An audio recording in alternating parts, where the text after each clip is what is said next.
What's up, everybody? Another episode of Ripple Effect Podcast. I'm finally back. I think this is by far the longest time I've been without doing a podcast.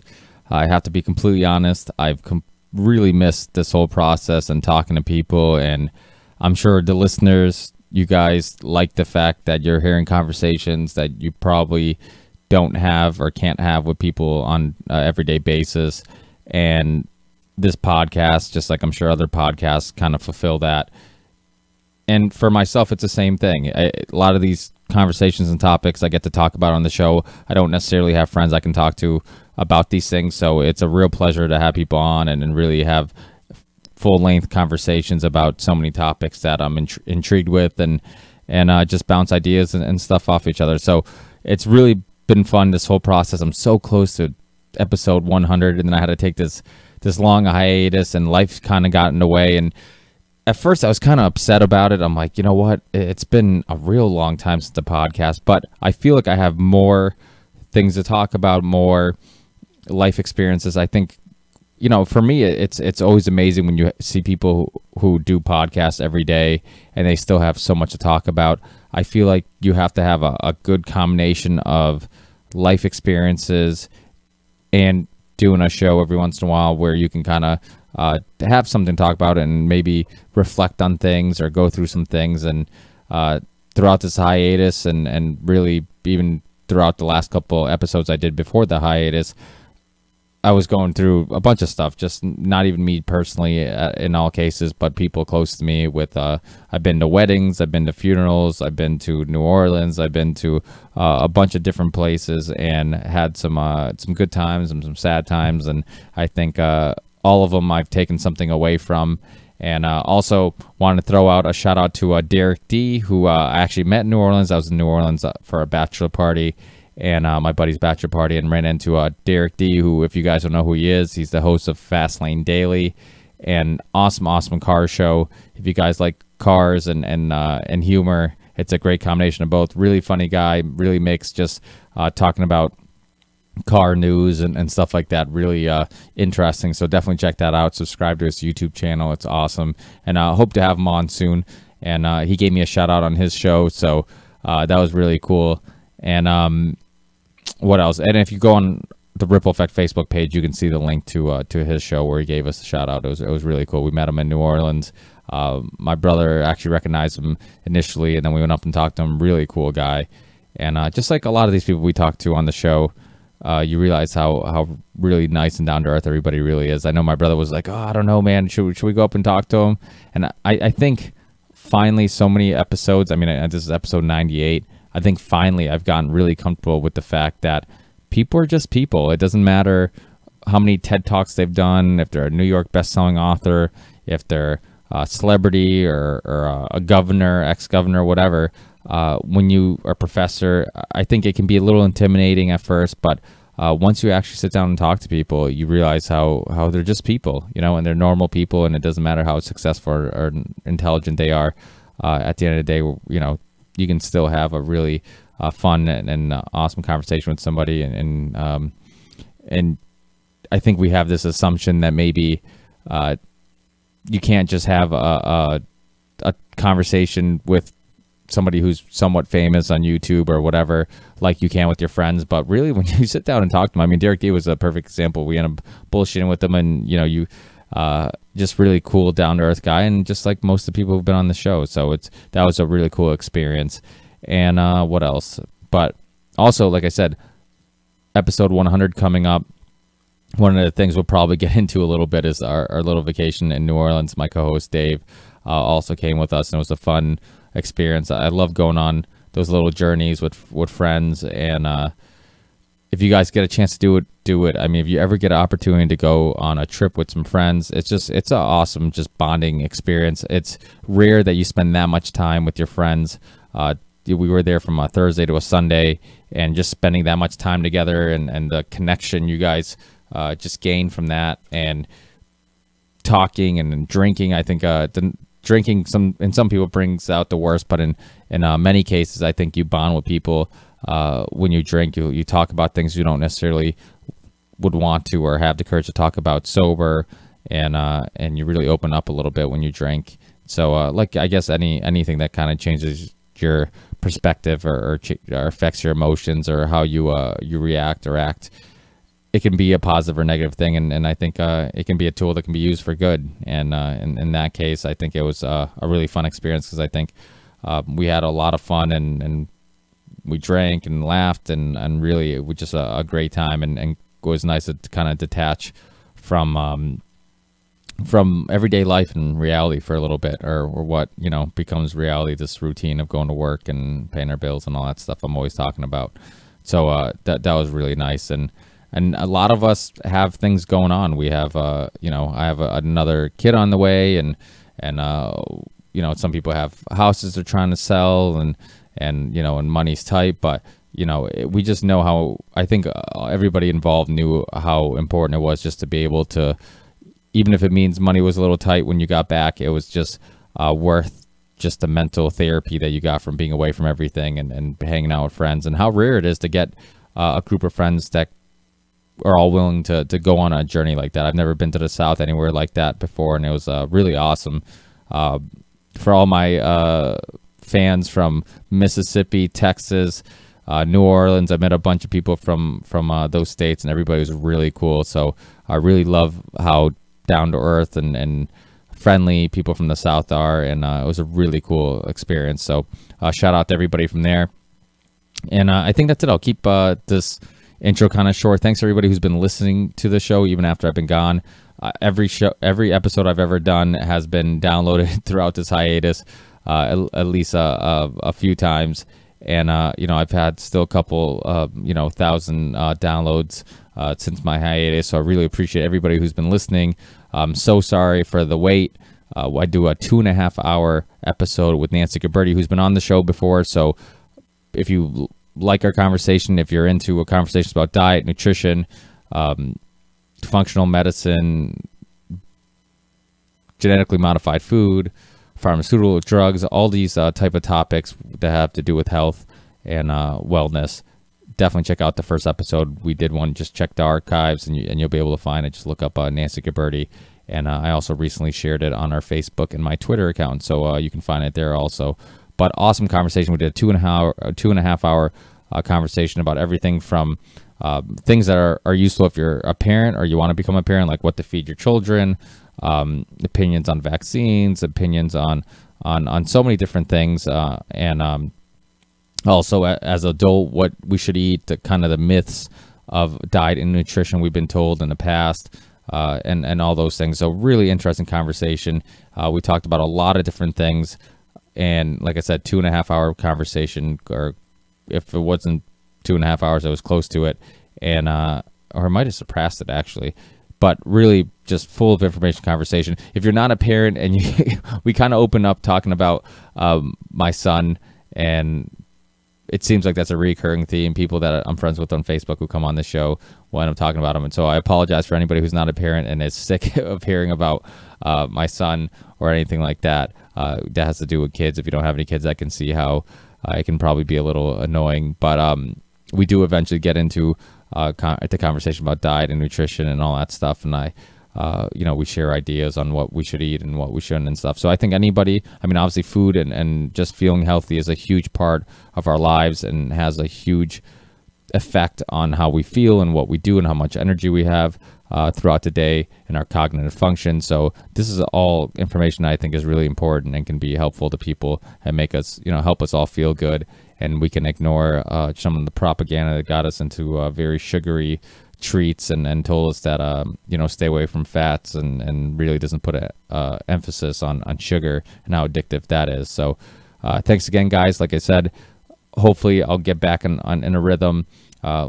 It's really hard to really, with work getting so busy, it's really hard to cut time out of work stuff to do a podcast that obviously I'm, as you guys know, I'm not making any money doing.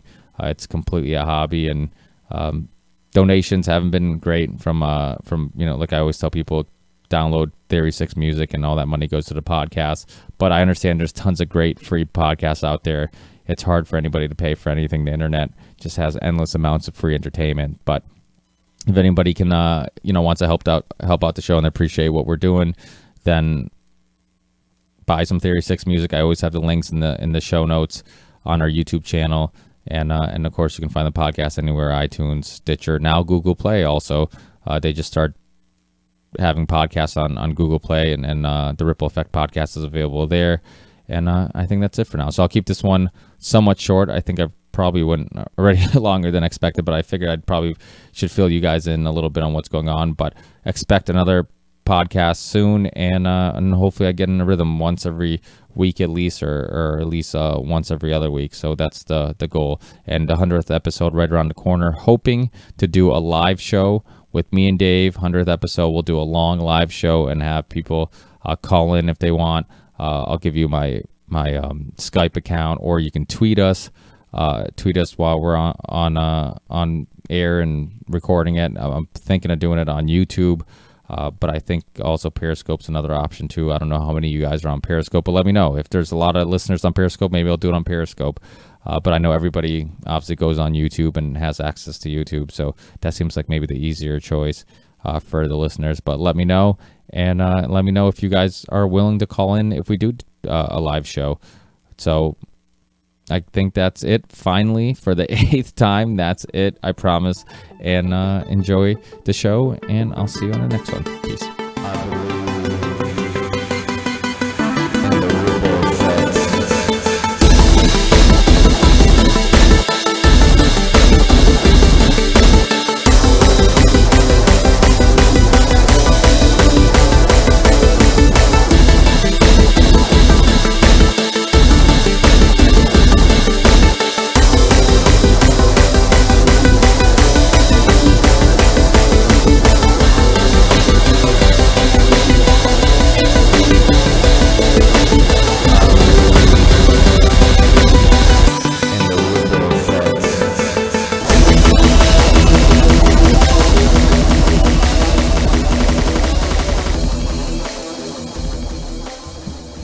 What's up, Nancy? How are you? Good. Can you hear me good? I can. Can you hear me? Yep. Awesome. Okay. Nice and clear. Perfect. So thanks for being with me. Long time no talk. I know. I love your son's pictures. Oh, of thanks. your wife. And when's the new baby coming? Late August, early September. So, yeah. I know they're saying that it has to be a C-section because the first one was a C-section.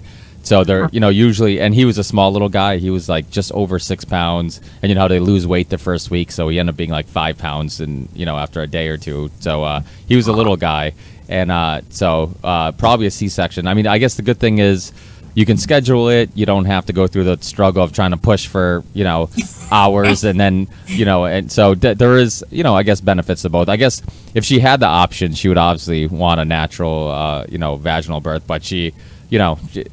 She's small, and they don't think it's going to happen. So, but it's better this way. You could have complications the other way, especially if she's small, so it's better this way. And the baby doesn't go through as much trauma.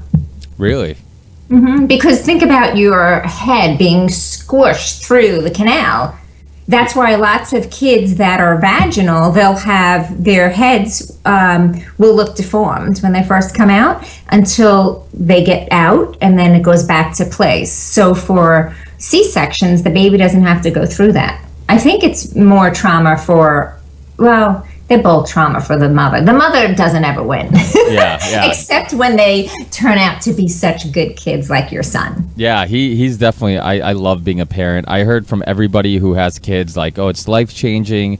You have no idea what, how different your life's going to be, and all this love towards this child. And it didn't matter how many times I heard it. I still, I look back and I'm like, there's no way anybody could have got this experience basically got me to understand it through words. It would have been impossible. And until you actually go through it, it's one of those few things in life where words just can't explain it. Until you actually go through it, it's you just can't understand how much you can love something as much as you love your kids. And it's just, I mean, it's scary. It's one of the hardest things you'll ever do. I mean, the first couple months is boot camp, and that's one thing I'm not looking forward to is the being a zombie the first couple of months of no sleep, and you're eating, you know, whatever you can eat, you know, quickly, and you're sleeping whenever you can sleep. It's just no preparation for that. And my brother-in-law just had a child, and I was telling him the same thing. I'm like, you better get your sleep now, because there's nothing that can prepare you for because you never know. I mean, you might have a kid. We got lucky in 3 months. Ricardo started sleeping a decent amount of hours. We could sneak in, you know, maybe 3-4 hour naps in, you know, at night. But some people, it goes 6 months, 9 months, a year before their kids really sleep consistently a decent length of time at night. So it's, you know, we got pretty lucky, and no two kids are the same. Everybody says that too. So it's just, you know, even though we feel like we're somewhat veterans, we've been through this already. It could be completely different. You know, like you said, there's always complications. There's things could go wrong. There's hopefully not, but you never know. And so it's just, and you don't know how colicky your kid's going to be, if he's going to have diarrhea. So there's so many things that can just make the experience different. And so you just never know what to prepare for. But it's exciting, and there's nothing like it. It's scary. The scariest thing is leaving the hospital as a first-time parent, and like you're amazed that somebody's letting you leave with a living thing, and has the faith that you're going to keep it alive with, you know, with no training. It's not like you went through parent boot camp or you know, even if you read books, it can't really prepare you for it. So it's pretty surreal, because it's just like from one day to another, you go from a somewhat selfish human being where you go along your day at whatever time and schedule you want, and you eat when you want, you go to sleep when you want, and all of a sudden that changes overnight. And it just, there's like no baby steps. It's like somebody throwing you in the water and saying learn to swim. So, but you know, quickly it's amazing, because I don't know how your experience was, but do you recall when, because for a while it felt like I would look at my son and I'd be like, well, what, like, it would still be hard to believe that he will someday look at me the same way I look at my parents, because you always look at your parents as the all-knowing, you know, the adult in you know, in the relationship who you go to for advice, or if you need help, they're always there to help you. And I'm like, he's gonna look at me the same way, and he's gonna look at me like I have everything figured out, and I don't, you know, and that's one thing you kind of come to realize, is that this I guess this fantasy that we kind of grow up thinking like our parents have everything figured out, and we're just confused kids and they have it all figured out. But once you become a parent, you realize we're all just kind of figuring it out as we go, and we're making it up as we go. And but it was hard, because like all of a sudden one day I'm like doing my errands and I'm picking up my son and feeding him and doing these things, and I'm like, I feel like a parent all of a sudden. And it's like, this feels natural, this feels normal, when the first couple months it felt like I was babysitting somebody else's kid. You know, it felt like, you know, I'm not a parent. What did I do? I didn't, like, I just, one day I woke up and I have a child in my arms, and that transition. And did you recall that? Do you recall, like, at first but you're a mother, so you guys are natural nurturers more than fathers, so maybe it does come naturally more, just easier and quicker to you guys. I think so, because you carry the baby in your body for so many months. So I think what's more surreal is when the baby's inside your womb, and the next thing, the baby's in your arms. I think that's really it. But also, you know, you feel the baby moving. And I think that's interesting, a dad's perspective to a mom's.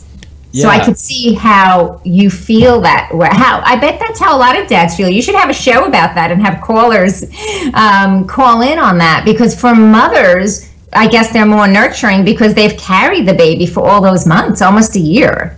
Yeah, I think that does make sense, because you have this connection with the child. I remember my wife, even when we had Ricardo, I mean, at first she's like, don't take this the wrong way, but she's like, I kind of miss having him in me, like this idea, this feeling of having, you know, this magical thing going on in her stomach, where she has, I mean, you probably can't be any more connected than you are when it's growing in you, and you're sharing food and oxygen and all this stuff. So you know, I can kind of, and through the whole process, the 9 months, it's like, you know, she's like, oh, he's kicking or whatever, and you'd feel it, but it's not the same, because it's from the outside in. She's feeling it literally from the inside out, you know. So exactly. Yeah. And the breastfeeding, you know, breastfeeding also connects a mother to a child. So you can feed a baby with a bottle, but you don't, you know, there's a lot of physical and emotional things that go on when a woman breastfeeds that a man can never experience. So there's that bonding right away. And that's why they say even if a woman isn't going to breastfeed, it's important to get that baby on their breast when they're first born. Yeah, for the bonding. Yeah, like a tummy time or whatever. Yeah, all that stuff. It's amazing the things you learn quickly, and just you learn this stuff quickly, and really, I mean, it makes you wonder, all these things, how crucial they are, and as I remember, I think you once were telling me about being positive with I think you wrote me that being positive with the child, they feel what you feel, and all this other stuff. And that was one thing that was super important to me. And I'll tell you why. It's kind of a short, silly story, but I remember when I was a kid, when I was a baby, for some reason, I don't recall specifics, but I remember my mother being frustrated often. And I'm a twin, and so I remember when I got older, asking my mother, I'm like, were you frustrated a lot with us? And I remember as we got a little older, some things I recalled a little better. But even when I was really small, where I don't recall details, I kind of had this memory. Like, I don't know if it was subconscious or what, that it was stored in my subconscious, but that there's frustrating times or something. And she's like, yeah, of course. She's like, I have twins. She's like, one stops crying, the other one starts crying. Finally feed one, the other one's hungry. She's like, I was frustrated all the time. And I'm like, I felt that, and or at least I remembered that. And I remember telling my wife, I'm like, one thing that's really crucial to me, and I'm like, you might not understand why, but I'm like, we have to have a positive atmosphere as much as possible. Obviously, you're sleep deprived, your blood sugar is going to be low. There's all these things that are going to happen that's going to affect your moods.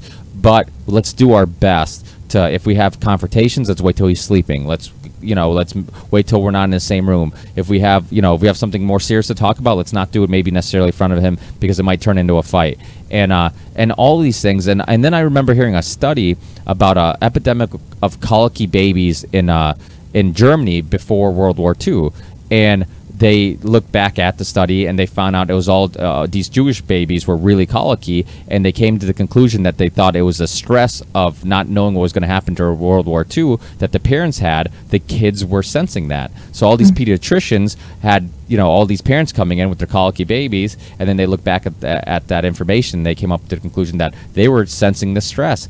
And then I hear, and I talked to other people, and I had this guy that I met that told me when him and his girlfriend broke up, and now they just they share custody, that all of a sudden the baby stopped crying. But when they were together, because they're fighting all the time, the baby was crying all the time. And and I remember talking to him about that study, and he's like, that makes perfect sense. And he brought up his personal experience. So it was really crucial to me to try to, while reading all this stuff and thinking about it, to have a positive atmosphere and try to be as positive as possible. And I don't know if this is why he turned out to be such a happy baby, and he's always smiling and in a good mood, but I'd like to think that it probably helped a little bit, and I'd rather do it and even if it wasn't that, I'd rather do it and be on the safe side.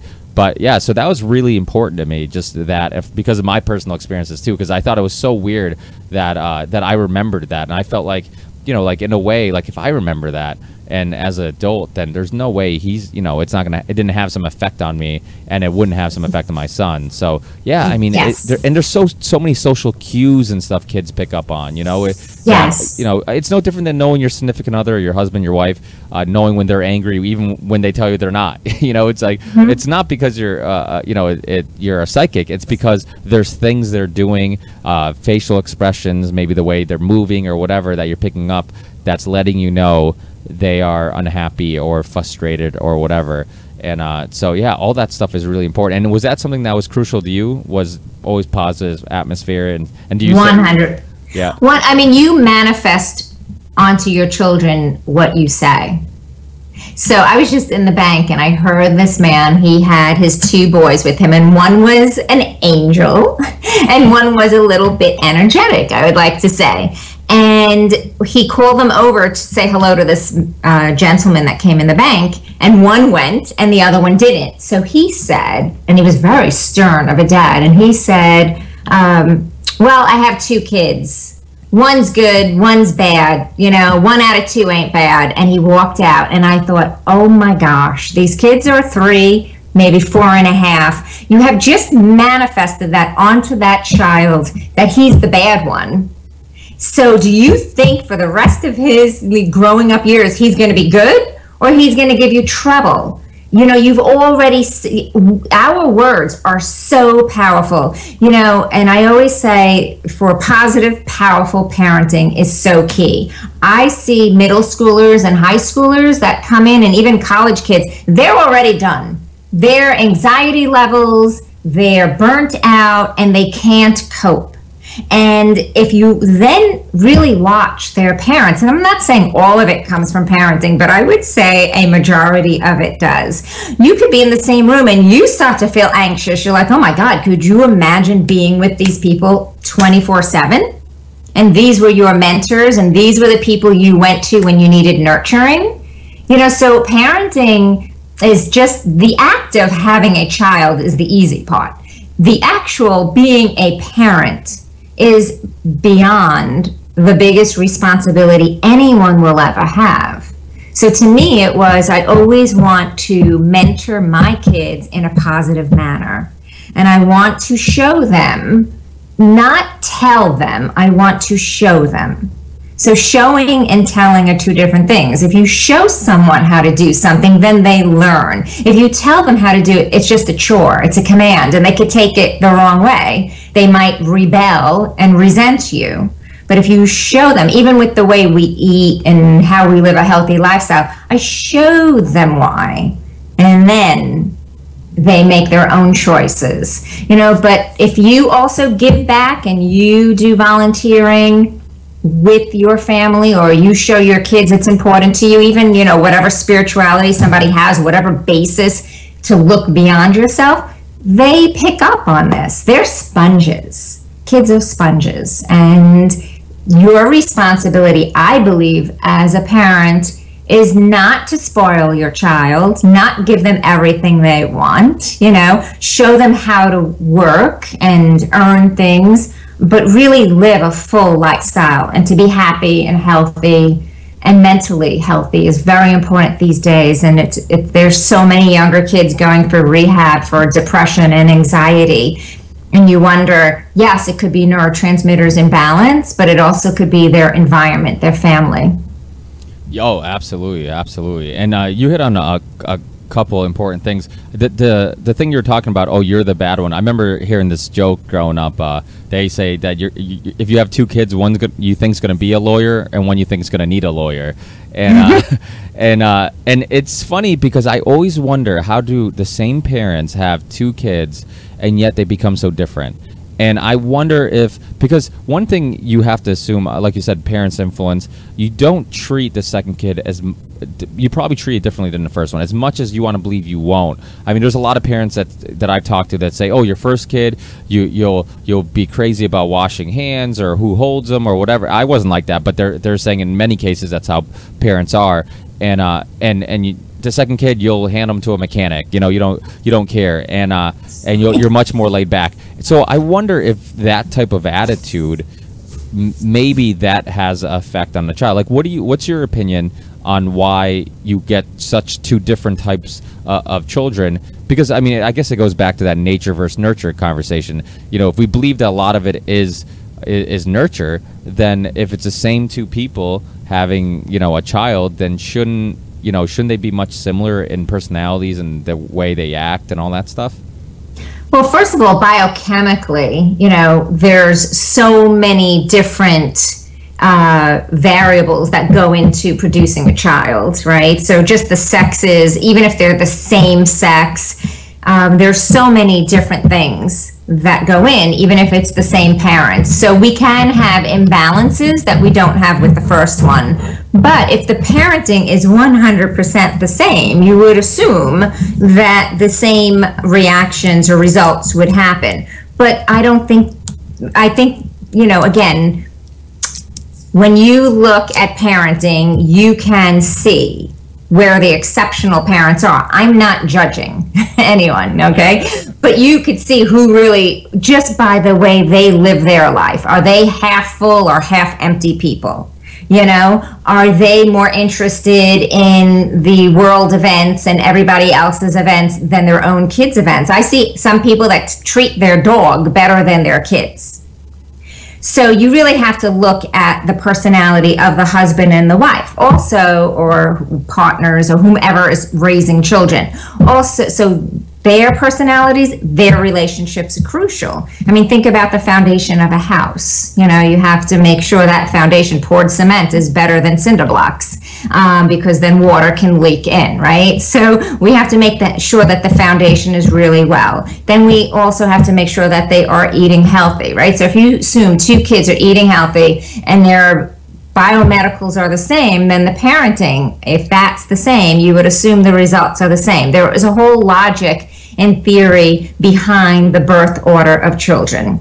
And, you know, so many people will say, oh, I took so many pictures with my first child, and my second, third, fourth, I don't have any pictures of them. As you have more kids, you have less and less pictures. So is it because you're busier? Is it because to you the novelty has worn off? You know, so I would say we need to constantly be grounded as parents. And we have to say, are there favorites? Am I doing the same for one as the other? You know, am I more busy now? Am I more stressed out now? What is it that changes? And I think we as a human race are not as aware of our actions, and we need to be more cognizant of that with every child.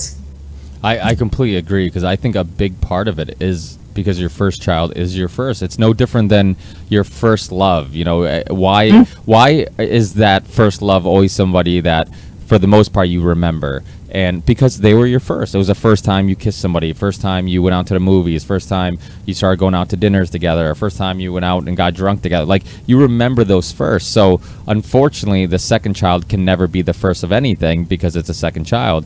But, you know, so I think a lot of it is that. It's like, I think a lot of parents refuse to look in the mirror and really come to the conclusion that, one, they probably do have a favorite, even if they don't admit it. And two, they probably are treating the second not the same as the first. And so I guess to answer my question, yeah, I mean, it sounds like you probably agree that the parenting, it probably has a lot to do with parenting. And so it probably can be controlled. The fact that, yeah, okay.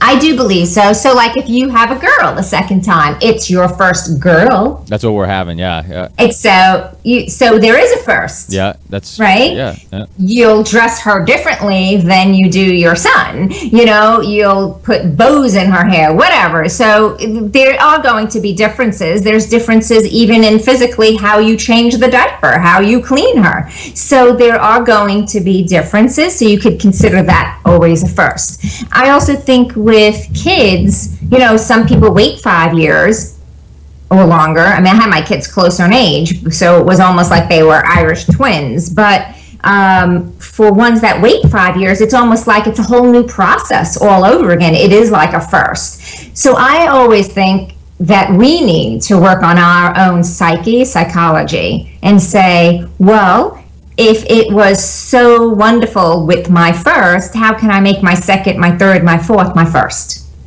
How can I do that? You know, if we just step back and say, what a miracle this is. You know, 2 people get together, you know, the egg and a sperm, and turn into this? Yeah, and Are you kidding wine. me? You forgot the wine, and some wine. Wine usually is the cause of most of it. Well, you're Italian, I'm Portuguese, so wine usually has something to do with it. But you know what? You say to yourself, my God. It is pretty insane. It amazing. I mean, it's crazy that something that, like you said, takes you know, very little effort. You just do it. You don't even think about it, and all of a sudden you're creating life. You know, like, that's how we got here, because you know, 2 people decided, you know, do the act, and all of a sudden we're here. And it's just like, it takes, I mean, out of all the things, you know, you do in life, you know, it's probably one of the easiest things to do is create a child. And yet you have one of the most magical things happen, where you end up having this beautiful child who loves you and you care for. And it just out of nowhere. So it is, I think it's crazy, because it's like, nobody needs a license. Nobody, like, we need a license to drive a car. We need a license to get a gun. We need but anybody can just have a kid, you know? And I think that's a little, you know, it's weird, because it's like, sometimes you see some really shitty parents. I remember we were in Providence in Rhode Island, and me and my wife took a drive up there to go to the mall, and we're at a red light, and this pregnant woman was walking on the front of the car in the crosswalk with her boyfriend, I'm assuming, holding hands, and she's pregnant, like very obviously pregnant, and she's smoking a cigarette. Oh, God. And I was so upset, and I'm like, I'd like to believe that before I had my son, I'd be just as upset. But I definitely think that I'm probably a little more upset now. And I was so upset. I was telling my wife, I'm like, you're going to have to restrain me from getting out of this car and screaming at her. Like, you can't be unselfish for 9 months. Like, 9 months, just, like, focus on somebody else besides yourself. And because these choices could have a long-term effect. Like, if this poor child was born with some type of asthma or some type of defect, and he's going to have to live with that forever, even after the parents are gone, because you couldn't restrain yourself, you know? And I was even with my wife, I was kind of, I was a little over the top maybe at times, but like if she was cleaning or anything like that, like, I didn't let her clean basically, unless it was some type of all natural cleaning substance. Because I'm like, if I can smell it, that means you can smell it, which means the kid can smell it. And I'm like, stay away from that. I only eat organic. I was just really, really crazy with stuff. But I'm like, maybe this stuff does. Yeah, there's parents who aren't cautious of that, and their kids are born and they're fine, and that's awesome. But God forbid something happens and I look back at our choices and say, hey, we could have maybe done something differently that could have helped. So I think, there's things you can and cannot control. And I think I try to do my best to control the things I can and hope for the best, and so those are all things that really come. Yeah, and I've always been into, nutrition and alternative medicines. And, as you know, I've had Dr. Brzezinski on and Dr. Gregory A. Smith. And I'm a big fan of just looking at things from the natural perspective. And, there's a lot of people who aren't really cautious of those things. And even when they have kids, still don't really think it's that important. You see people bring their kids to McDonald's and whatever. And it's just like, that's not food. It might look kind of like food and kind of smell like food, but it's not food, So it's not food. I mean, first of all, it was a good idea about when your wife is cleaning, unless it's seventh generation or method or one of the really healthy cleaning. You could even make your own with white vinegar and lemon, add essential oils, because the baby will get affected. How much all depends on their detoxification pathways. The endocrine system can get affected. They'll have toxins in their body. Smoking is a problem. Drinking is a problem when, pregnant. I had seen little kids that their moms were heroin addicts.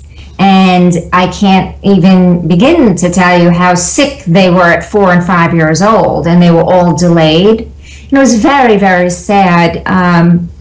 So yes, our actions do affect this child. Then you talk about Burger King, McDonald's, and all that. They say by 2025, 1 out of 2 kids will have autism due to the fact of genetically modified food. Which is a hot topic, and this is that topic and the vaccine topic. People are so extreme that it just, and I think if people just sat down and actually looked at the information, everybody would come to the pretty much same conclusion. I'm sure you're familiar with the Dr. Ciarlini study. Mm-hmm. Who did a study with mice, and then I think he just got republished. They republished it, his study just recently again, and the thing is, there's just not a lot of studies on this stuff. So for somebody who's listening, and you're talking about, GMOs and stuff like that, and I think most people who listen to the show know where I stand on this and probably know where you stand on this. But if somebody says, well, where's the evidence? What would you say to somebody? Like, where, what would be a great piece of evidence or study or something? Because there are a lot of people who say there aren't any studies or there's no evidence that GMOs are, and I think we have to really clarify what GMO is, because you can genetically modify plants by just, I guess, mixing them with other similar plants and stuff like that, right? So there is different types of genetically modified, and we're talking about changing the actual DNA of the plant, right? Exactly. So the problem is, and Monsanto's the biggest one that's been doing this. And yes, there's a lot of debate over whether it's safe or not, but you are changing. It's not even when it's genetically modified, it's not even the way nature intended it. So zucchini and canola oil and soy, if we take those, for instance, it was made in a lab and it was injected with bacterium so the bugs would not be able to eat it. Corn is the number one, right? And if the bugs can't eat it and they're going to die off, there have been studies that were done on insects that showed, what does happen if it penetrated them and it put holes in their intestines and everything. The problem with vaccines as well as genetically modified, right? Because people will say, well, I'll eat that all the time, I'm fine. The problem is there wasn't enough studies done before they introduced it, right? Now, the Monsanto has they'll never be closed because our president gave them, free indemnification, basically. We can't sue them, we can't stop them. Bayer Aspirin, the German company, actually wants to buy them for the biggest takeover going, billions and billions of dollars, because it's where it's going. But if you think about our grandparents and even our parents, they ate differently. If you think about during my grandparents' time, cancer wasn't around and autism wasn't around. Sensory issues weren't around. Now, what's changed? Better diagnosis? No possible way. Something's changed, and it's something to do with toxicity. The body, our human body, can't handle it. So what possibly could be common amongst all of us? Our food, our drink, vaccines to me is just the tipping point. It just screws up the body, for people who are vulnerable for that. But genetically modified organisms, it's not a normal seed. It's been injected with a bacterium, and now it's put into dirt that's being sprayed with pesticides, which is a known carcinogenic. Yeah, so if we say that pesticides is a known carcinogenic, why aren't we saying that GMOs is causing infertility and immune system issues and toxicity and cancers and degenerative diseases? You have to also look at the ulterior motives behind the studies. Who's funding these studies? Monsanto is so big and they have so many different companies, but ex-employees there have said you might as well put a skull and crossbones on it because it's poison. They're the insiders that have all the true information. We don't. So you have to basically ask yourself, do I want to eat something that has been changed? Their DNA has been changed, and my DNA could be changed, and I could get all these degenerative disorders and inflammation, which it causes, right? And they do it in rats. Well, what human is going to raise their hand and say, go ahead, shoot me up, let's do a study? So if that's happening, and then we take that organic seed in soil that doesn't have pesticides, right? And you feel so much better when you eat that. I mean, I don't understand why anyone even has to debate this. I don't understand why they have to say, yeah, pesticides are okay. Anything that causes cancer is okay. The FDA approves it. It's okay. When look at the people around you and look at what they're eating. And I'm not talking about a person who then gets diagnosed with cancer and then they start to eat organic. How were they eating before? Because it takes years and years of accumulation. But then you start to ask yourself, why are there these functional medicine laboratories that were doing blood work to determine if you had GMOs in your body, and they're shut down? Why would they be shut down? It wasn't because of lack of clients. Why is there government regulations over certain laboratories? Why are so many alternative practitioners being found shot dead in the bottom of the lake? I had one. There was one that was supposed to be on my show. Kind of a weird, quick story. Mitch Gaynor, Dr. Mitch Gaynor. Okay. Yeah, he was one that I remember. he was supposed to be on the show, and then I didn't get an email back, and I'm like, this is weird. So I email him, and I'm like, hey, you know, just looking to schedule Dr. Mitch Gabner back, and they're like, oh, we're sorry to tell you he just passed away. And this was during the time when all these alternative doctors were having these mysterious deaths. I remember telling my wife, I'm like, I wonder if he's gonna have like I was waiting for the information to be released. Like, was it something that was pretty obvious that it wasn't mysterious or something that would be questionable? But it was. They found him in I think he was the one that they found in a lake, just, you know, dead but yeah, there's a lot of those doctors, and the thing is, 4 or 5, I mean, even 4 or 5, you'd be like, okay, this is questionable. When there's like 20 something of them, I mean, I think almost 30 alternative doctors have some type of mysterious death. So yeah, it makes you wonder, and the conspiracy theorist in me likes to assume, and people just have to look at the money. I mean, there's just so much money in pills that you have to stay on for the rest of your life that make you more sick, so you have to take more pills for those side effects, then take more pills for those side effects, and they actually don't want you dead, they just want you alive and sick for as long as possible. And so sorry to cut you off, but I just, you know, I just want to share that, because that was he was a very interesting doctor. I know he was on The Big Picture with Tom Hartman, and it was a regular on his radio show, and was very outspoken about different ways using nutrition to fight cancer and all these things that a lot of mainstream doctors won't even touch, you know. So no, it was always about the cancer. Most of them died about the cancer research. It was very interesting. They were onto something.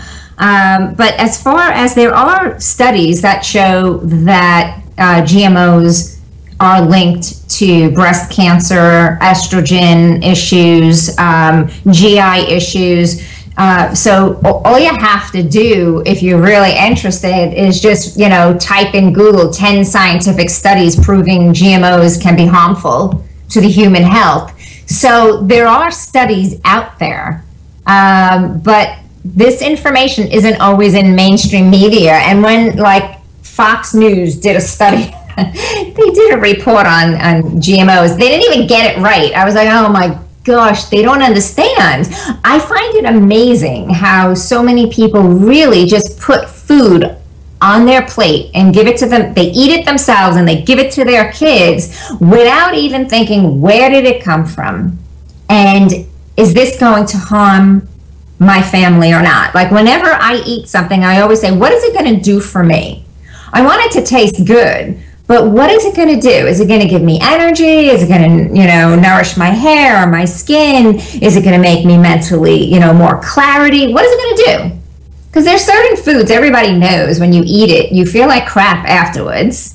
And you feel so tired. And you mentioned also when you have a baby, you just grab for anything. So now that you're having a second child, you can prepare and either cook in advance and, you know, pack it all up, or just get a bunch of healthy, fast snacks that you could keep and, you know, just throw it all together.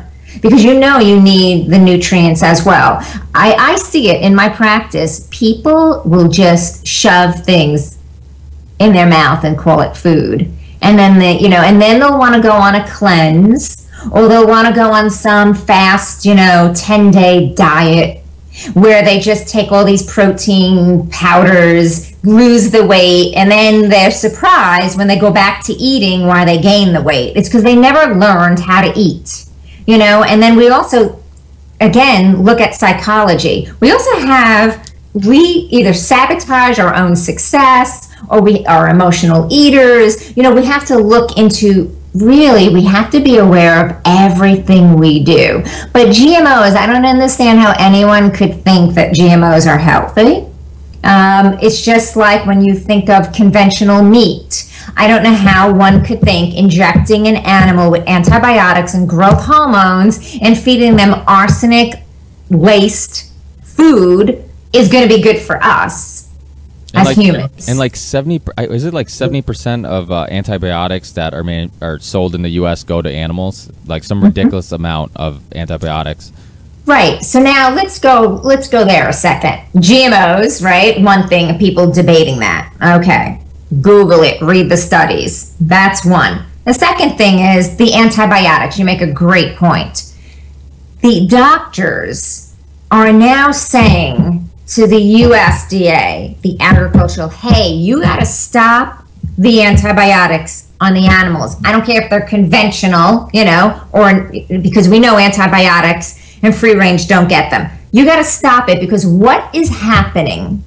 What's happening is humans cannot resist bacteria anymore because they have so much antibiotics in their system, they're gaining resistance. So, on my intake form, I always ask, one of the questions is, when was the last time you or your child, depending on who the patient is, had an antibiotic? And they'll be, some will be like, if it's for a kid, it's usually soon. But if it's for the adult, they're like, oh, I haven't been on one in 10 years. And I'm like, okay. And then there's a whole other section. Do you drink conventional milk, cheese, ice cream, conventional meats? And they say, yes, yes, yes, yes. Oh, you're not eating anything organic? No, very little. Well, you are getting antibiotics every day. The animal got it, you got it.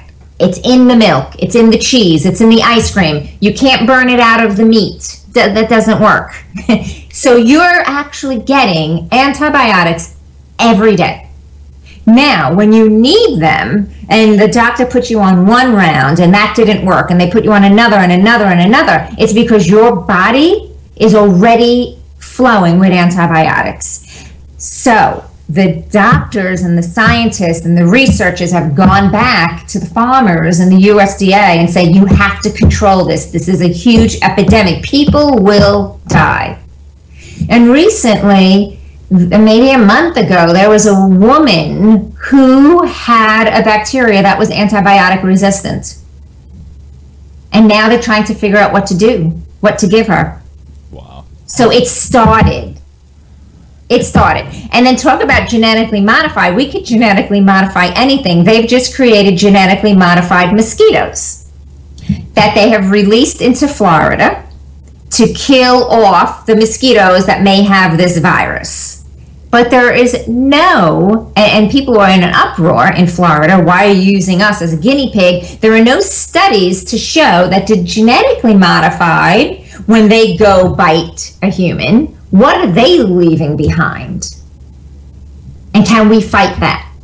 Yeah, isn't that whole vanishing of the bees thing? Some people say that's also linked to GMOs or pesticides, yes, right?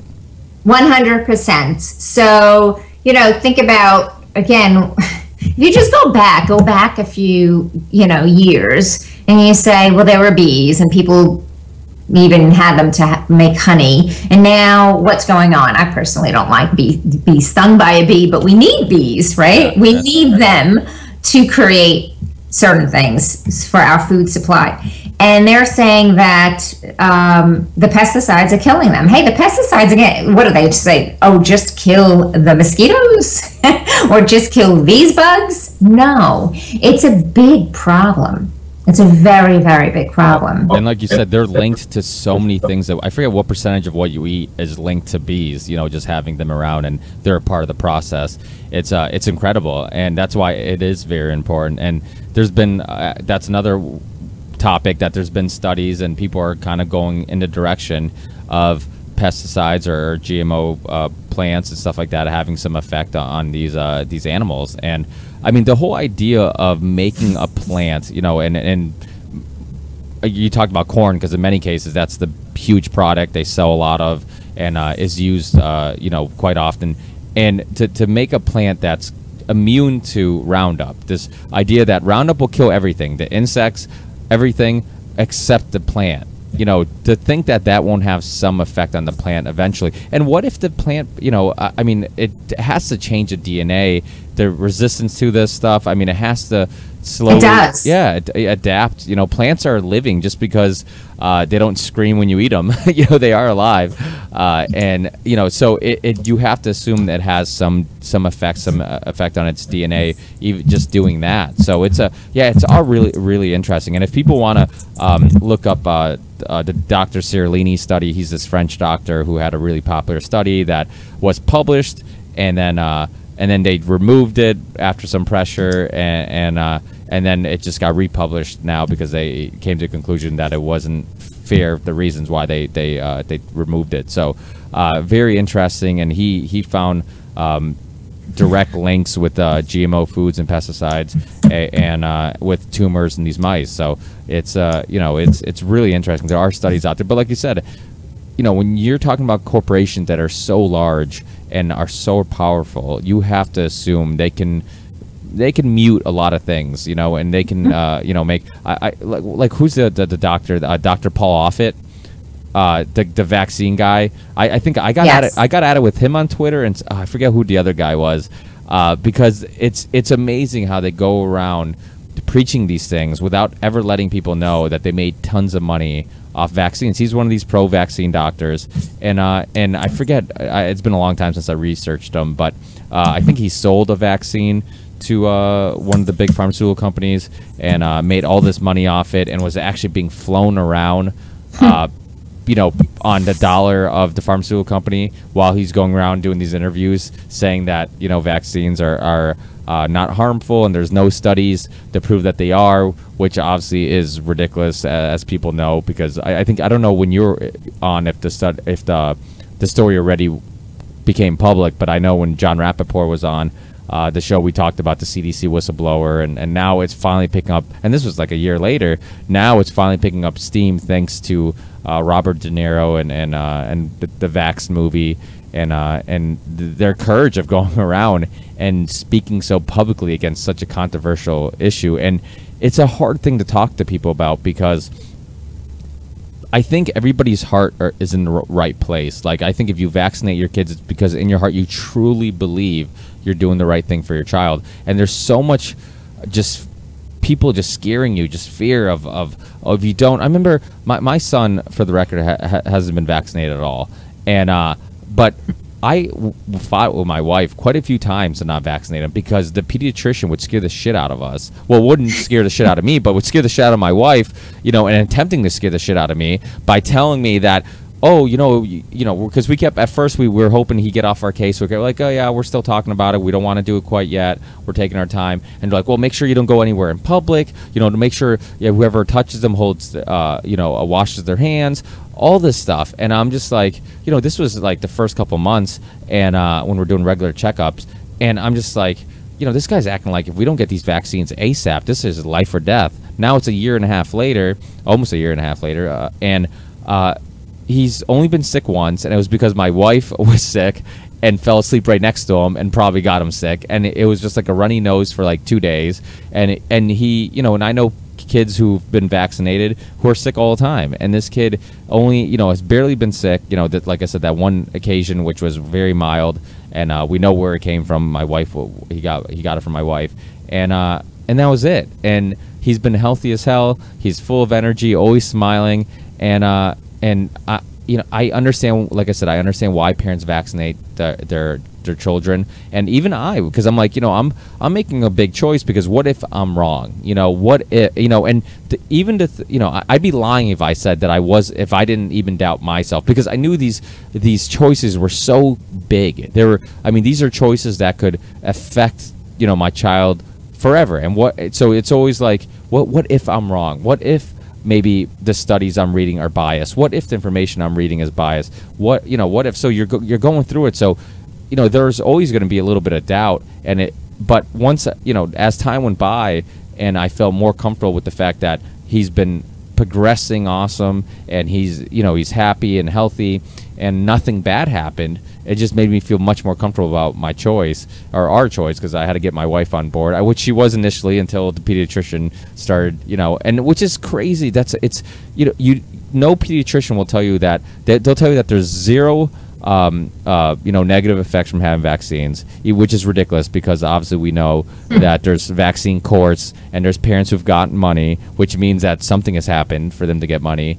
and obviously the most obvious thing, the CDC whistleblower, who Dr. William Thompson, who was the author of the study that linked increase of autistic symptoms to kids who got the MMR vaccine, and so it's crazy. And when your son was born, for example, were you already knowledgeable about these things? And did you, I don't want to get too far into your personal life. I don't know how much you're willing to talk about it, but was that something you're knowledgeable at the time? And did you go back and forth and question it, or were you already had an established opinion on it?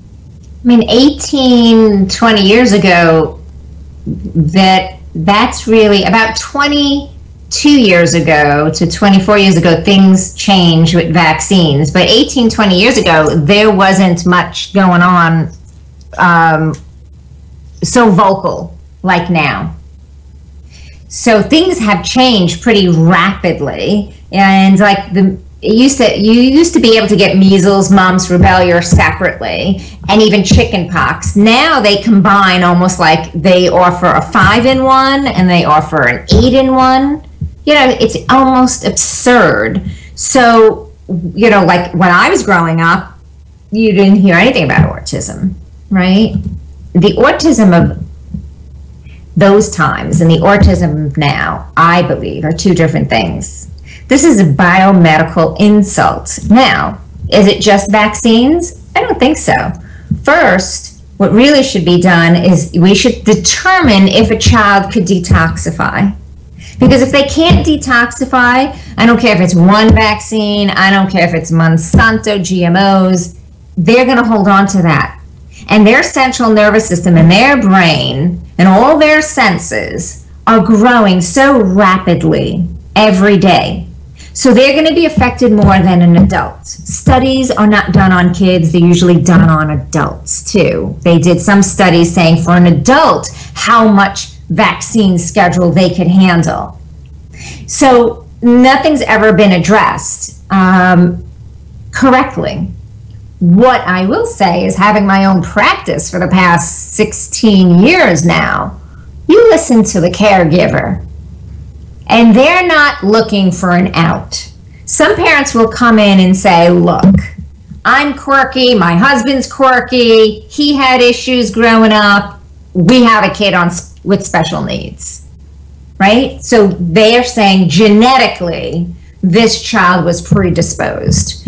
For the other parents who say, listen, look, they bring in video, like the actual movie itself will show video and clips. Here's a kid, like if you take Ricardo, here's a kid, happy, healthy, this, that. You mean to tell me then overnight, instantly the kid is nonverbal, he's not looking, he's not pointing, he's not this, he's not that. Okay, what changed?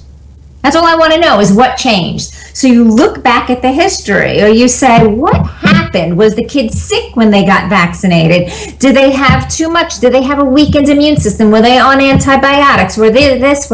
There's clues out there for families to look at. So you either have the child who was born this way, could be genetic, and those are the people who will say, well, I knew it because this is how we are, and I didn't vaccinate this child. But those are very few. And then you have the others who say, listen, my kid was progressing and talking and this and that, and then something happened. And you were able to see that when certain vaccines were given after 2 years old. Now, instead of making it easier for parents, they push those things where they're given at 1 year old.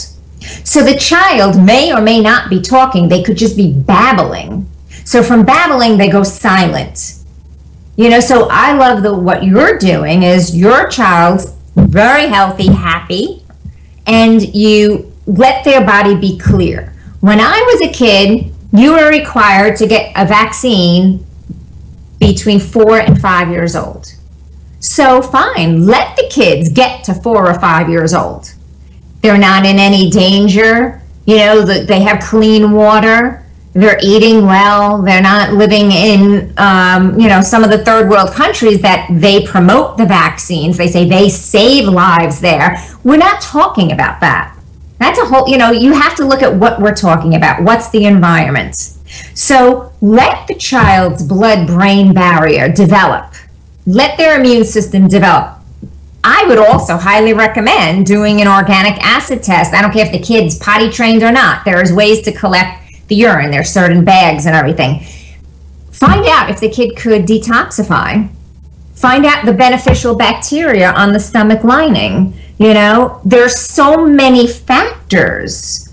Your brain and your stomach are connected. Your adrenal system are connected. So when I see the special needs kids, it's sad when It's just not, like you said, that responsibility, that decision will live with you for the rest of your life. If you chose one way or the other, it's still going to live with you. And as parents, we always fear and doubt, because there's always two sides to the story. And we're so unique. So you can't say like, oh yeah, I believe in no vaccines, or I believe in vaccines. I believe in determining the child, the individual's biochemistry, and then making a decision. You make a decision on science then. How will the body perform?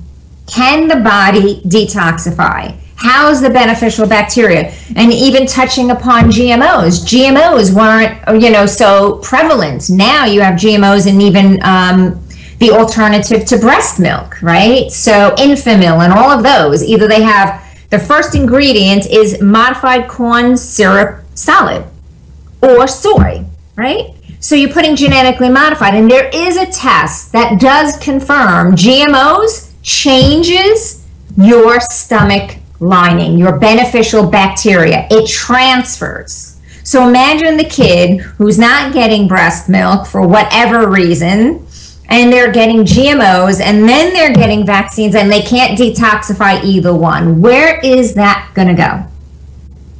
Can it go to their brain? Can it affect their adrenal system? I would say yes. And that's when you see these behaviors. And why is it going to be 1 in 2 by 2025? That's a prediction from an MIT researcher, Stanford as well. Why is it 1 in 68? Why do people say it's 1 in 5 boys? I mean, the numbers are getting worse. And why? Well, yeah, and we have to ask that question, because that's the most important thing. If modern medicine has made us healthier and it's actually advancing the human race, then why are we having this epidemic of constantly, if you look at a graph of cancer and autism, they're both constantly going up, but yet you were spending more money on healthcare than we ever have. And I think we're just considering the wrong things medicine. Today, the only thing we consider medicine is something that's made in a lab with gloves and goggles and our chemicals. And I think it's a huge issue, because we got here, for the most part, from root extracts and teas and foods and plants and things that we could eat, or we could pick, we could kill, we could grow. Those are things that got us here. And those were medicines for a long time. And where was is there a distinct event or something that happened where all of a sudden homeopathic medicines are looked at as pseudoscience, and all of a sudden, the only thing that's considered medicine is this? I know that there's a link between the Rockefellers and big oil industry and, having influence on the AMA and changing what university teaches and stuff like that. Is that what happened? Yeah. I mean, homeopathic was the way. I mean, they say that the Queen of England still swears by homeopathic. How old is that lady? I mean, she's not young. She's around, and she's running a whole, empire there. So it's still, I think, more accepted in Europe than here. But I must say, there are some homeopathic remedies that are amazing. I've seen it in my own practice. I've seen it with my own kids when they would have a fever. You give them a few drops of this homeopathic, it's gone. When they have a headache, it's gone. Toothache, it's gone. So people are like, oh, you don't have, Excedrin, Tylenol, Advil, Motrin, or whatever that is. I'm like, no. I have these drops and they work. I use the same thing. I found homeopathic alternatives. I remember when our son was constipated, and there's this stuff that you just put in a couple drops in his milk or formula, whatever, and all of a sudden he's better. And it's all natural. It's like, why would I ever give him something that's chemicals? And when there's this natural alternative, and I mean, I'm sure you see this, and people have to understand there's almost a natural alternative for almost every single issue you could probably think of, right? Definitely, 100%. And there's a benefit in trying them, because worst case scenario, if they don't work, they don't harm you. So there's that's why I don't understand why people don't go down that route first. They don't attempt to look for that. And I think a lot of it's lack of knowledge. I think most people get their information from the TV. You know, you got Today's Show telling Robert De Niro that vaccines are bad, and you got, you know, and it's just personally, I think, and this goes back to what you're talking about, teenagers' anxiety and all that stuff. I think our lifestyle has created so much emotional pressure on us and anxiety and depression that's why everybody's on an antidepressant. Everybody drinks to try to make their issues go away or their stress. And we live such unnatural, unhealthy mentally and physically lives that it's just, you know, I think that's, people just don't have the time to be reading and doing research. People just want to, you know, when they do have some free time, they want to relax and take a break, you know, and eat some food that makes them feel good, or drink some stuff that makes them feel good, or in some cases, shoot up some heroin that makes them feel good. You're talking about environment. I'm a big fan of Dr. Carl Hart and, you know, his perspective on addiction. And I'm sure you're familiar with the mice experiment where they put cocaine, I believe it was cocaine, in the water, and they were trying to see how addictive cocaine is. And the mouse kept coming back and getting more water. So they're like, oh, look, obviously cocaine's addictive. And then they came to the conclusion that, well, he's in a cage. He could be unhappy. His environment could be a part of the experiment. So and then they created a natural habitat for the mouse with other mice he could mate with and food and all this stuff where he could run around and play. And he came and got the water once and never came back. And so is it a substance that is addictive and that's why people keep coming back for more? Or is it their environment and they're trying to self-medicate? And I think that we have to rethink addiction and what is addiction. You know, I had a friend that you know, I remember talking to him about Dr. Carl Hart and talking about that mouse experiment, and he brought up a personal experience he had where he's like, you know, that kind of makes sense, because I remember when I was in college, I'd go to college parties and somebody would take out a line of Coke and somebody would be like, you know, oh, let's just do one. No. And he would. And he's like, and I would do it at a party. And he's like, since I left college, I never did Coke again. And then I had a friend that was with me who did it and became an addict. And he's like, the difference between me and him is that I already knew what I want to do for a living. I had a girlfriend. I had a good family structure. I had, you know, I was looking forward to leaving college and getting this job and all this stuff. And he had all these question marks, all these unknowns. He didn't have much luck with the opposite sex. He didn't know what he wanted to do out of college. His grades weren't great. So was it, if cocaine's equally as addictive to one than the other, then why did one of them become addictive and the other one didn't? It might have not been the cocaine. It might have been the self-medication. One was finding happiness because he didn't have much happiness outside of it, you know, being sober, and the other person was completely content with the way he felt sober. So I think that we really do have to, and now with this heroin epidemic that which, you know, living in the East Coast, you know quite well, and I've been to unfortunately 2 heroin overdose funerals in the last I don't know, like probably 9 months or something like that, with two friends of mine who passed away, and it's, you know, one was under 30, the other one was under 35. I think my buddy that passed away, the older one, was 34 maybe, but still way too young, obviously. And you know, it's an epidemic that nobody's talking about. And what people also aren't talking about is the fact that the pharmaceutical companies should have a big part of the responsibility for this, because a lot of these addicts came off the prescription pills, were addicts of that, then needed a alternative, because I know that in that movie Prescription Thugs, which is a really good movie on Netflix, check it out if you guys are listening and you have Netflix, and they talk about how once they changed the capsule for I don't know if it was OxyContin or Percocets, but once they created the pill in a way that you couldn't cut it up and sniff it, and you know, so basically when people did that, it would take it out of the time release. It would lose its time release properties where you could get the high all at once. Once they changed the capsule so it was time release and people couldn't sniff it in that manner, then they lost like 70 or 80% of the revenue. It was like something, yeah, it was something ridiculous. The number was pretty insane, and it obviously shows you that pharmaceutical companies knew what people were using it for, didn't care. I had Mariana Van Zeller on, who did the very important documentary OxyContin Express, and she, you know, that was a really important documentary, because I think, you know, I've seen interviews with her afterwards where they've actually said that that documentary was the start of changing policy in Florida, because at the time they didn't have a center, just a place where they had all the information from all the doctors. So nobody's information from one clinic to another were linked together. So you could go to one doctor, one clinic, and get some pills, and then go to the next one, get some pills, and nobody knew you just came from a previous doctor. So I think that, like you said, there has to be a reason, and we have to look at it with an open mind, that why is cancer rates going up? Why is autism going up? You can't keep telling me that GMOs are safe, vaccines are safe, everything is safe, but yet everything, these diseases keep going up.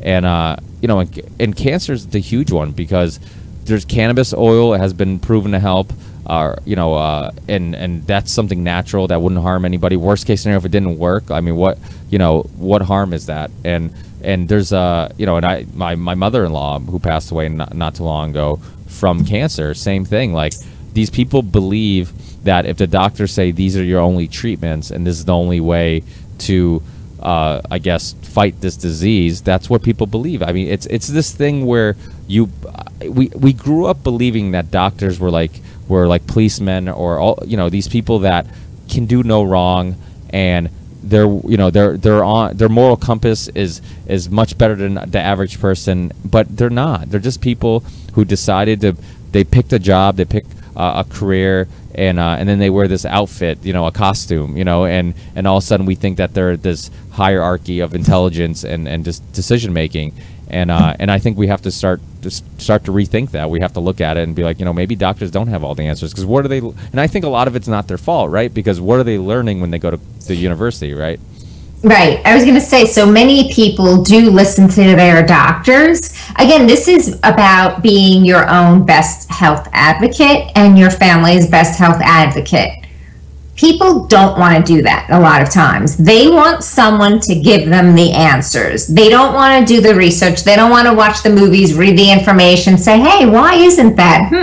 Let's think about that. It's almost like that childhood book about the emperor has no clothes on. Everybody fell for it except this innocent little kid, So I've had families that they had nonverbal kids who, when after doing functional medicine testing, we put them on a regimen. And after 14 years, for one particular kid who also had seizures, we put him on a special diet, and it was very healthy, better than what he was eating, as well as nutraceuticals, probiotics, what he was deficient in. And the kid talked that the mother had to sit down. The grandfather almost had an accident, because first time they go to the doctor to tell them at their 6-month checkup because of their seizure medication. And he said, if you continue on that, I will not keep you as a patient. Well, they had him for 14 years. And that's who they believed. And it was such a sin, I think. Why can't everyone just go for the same purpose of making someone's life healthier? But no, it was something, it's the fear of uncertainty. And these doctors are not taught up-to-date information. They don't know about functional medicine. There's an Institute of Functional Medicine. They don't understand anything about it. They just know the AMA way and the CBC, and some of them still don't check for vitamin D levels. So it's a big problem. They're not taught nutrition. Recently there was a functional medicine psychiatrist. So he's a psychiatrist, and then he went to the Institute of Functional Medicine. And he realized that his patients that were really, really depressed, also he saw a subset that had really low cholesterol. So he increased their cholesterol as opposed to increasing their medicine. He looked at their diet and gave them healthy fats, and they improved without more medicine. So it's like those are the type of doctors that think out of the box. But when you think out of the box, you're going to be criticized as a parent, as a human being, and then imagine as a healthcare practitioner. So, and then if you start telling people, it really is going to fall on deaf ears. It really depends on, is the person grounded? Are they aware of everything going on in their environment? And are they going to take charge and be their own advocate? How about ask questions to your doctor? I have so many people that come in the office that say, oh yeah, I got a CBC and they said everything was in the normal range. I said, oh, do you have a copy? No. 80% of people don't ever get copies of their test results. And I said, well, if there's a range on your lab, say it's 10 out of 30. Did you come in at 11 or did you come in at 25? Did you come at the low end? Because they're only looking for L's for lows and H for highs. They're not looking where you fall compared to your symptoms and your complaints. No one's doing that. Most doctors don't have the time to spend that much information with you because of the healthcare. They got to get them in and out, and they only have a certain amount of time. Not like when I was growing up, we all had the same family doctor. He even came to visit, made house calls. So it's totally different, but most people do believe the doctor. And I got to tell you, you look at some of these doctors, they don't look too healthy. I was just going to say that. It's amazing how unhealthy some of these people who you go for health advice are. I mean, you see them sometimes outside the hospital smoking cigarettes. Smoking. Yeah, nurses and stuff like that. I'm like, wait, you see people die all day and you're just smoking cigarettes. And I mean, I'm not one to judge. And honestly, I'm a believer that, you know what, if you want to enjoy life and do whatever you want, then that's fine. And if you want to drink yourself to sleep every night, that's fine too. I mean, we're on this planet for a limited amount of time. Everybody has the right to pursue happiness. Who am I to tell you what happiness is or what your happiness should be? But when you're in the industry of telling people how to live and how to be healthier, and yet you're not practicing what you preach, then people should question your opinions and really, if you're not practicing what you preach and you don't have and your body and the way you look should be your business card. If you're a personal trainer, if you're a doctor, if you look healthy and you look like, the advice you're giving me is working for yourself, then I'm more likely going to listen to you, because it's like, oh shit. I mean, the doctor looks, he's 50. He looks like he's 20. He must, right. I should listen to him, because I want to look like that when I get that old. And so I think that, yeah, it's really interesting how unhealthy they are. And I just think that, people, like you said, people don't have the information. And I think we've been lied to about what to eat. There's a great documentary called The Perfect Human Diet. Have you heard about it? No.